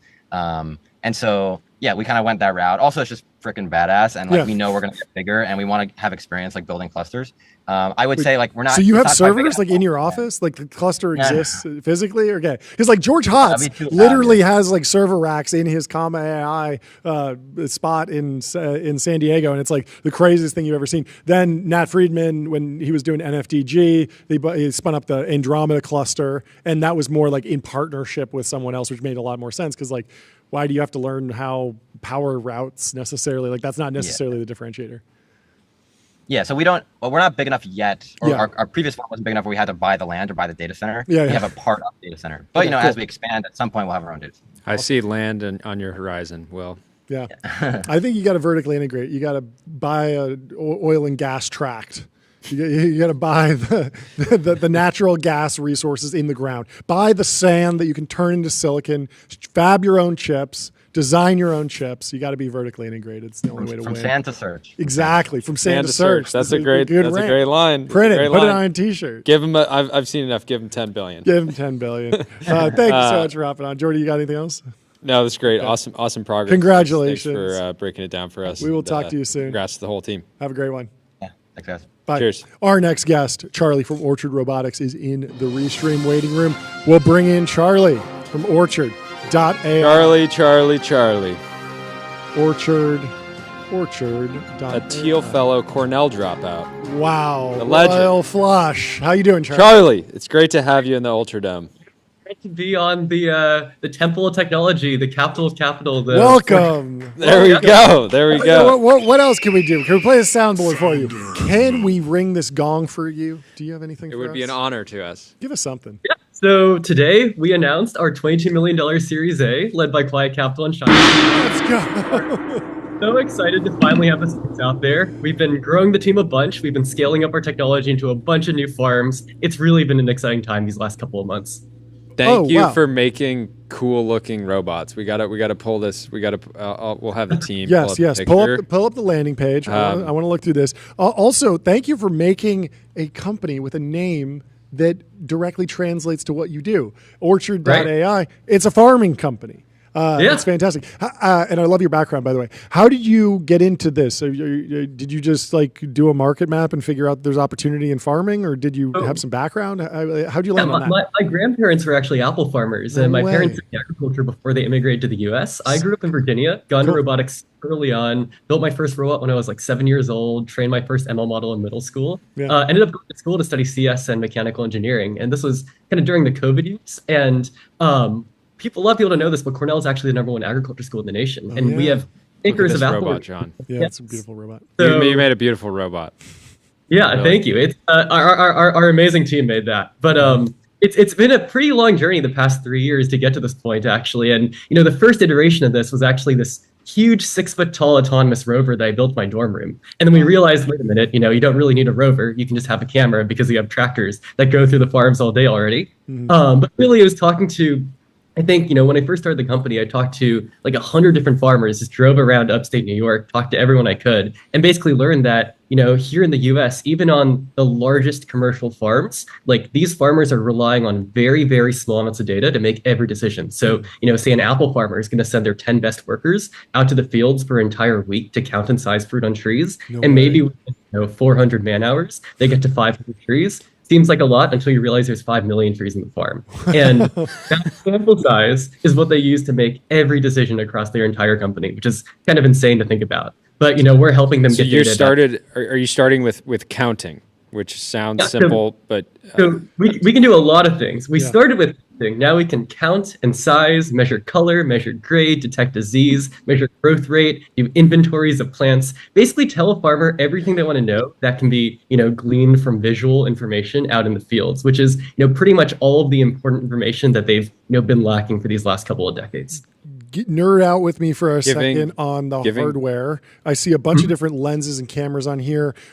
I imagine that you're driving right by a tree. There's going to be apples that are obscured by leaves. You need high definition, some 4K, 8K, some zoomed in, some zoomed out. Like, what's the optics stack that gets you enough resolution or data to actually determine, is this an apple or is this apple healthy? Like, walk me through that decision. Yeah, so we have 4 lenses on each of our cameras, and they're basically 2 stereo pairs.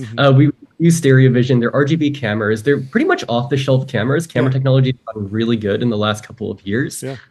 The real magic is in the machine learning models that we run on the edge. So we have some state-of-the-art multi-object detection tracking models that we run on our cameras. We have NVIDIA Jetson Orans inside every single one of them that run these models on the edge. And we can basically do things like, of the 100 images we take every single second, we can tell, even through occlusion, through, things like leaves blocking fruit, or fruit that are, as small as 5 millimeters, we can actually size. You actually hit the nail on the head. We have a really wide angle lens and a really narrow angle lens. And that lets us, do things like zoom in to see very, very small things, but also things like a, 12-foot tall tree from 3 or 4 feet away. Yeah. Being a farmer and just refreshing your dashboard and seeing that you have a bountiful harvest must hit extremely hard.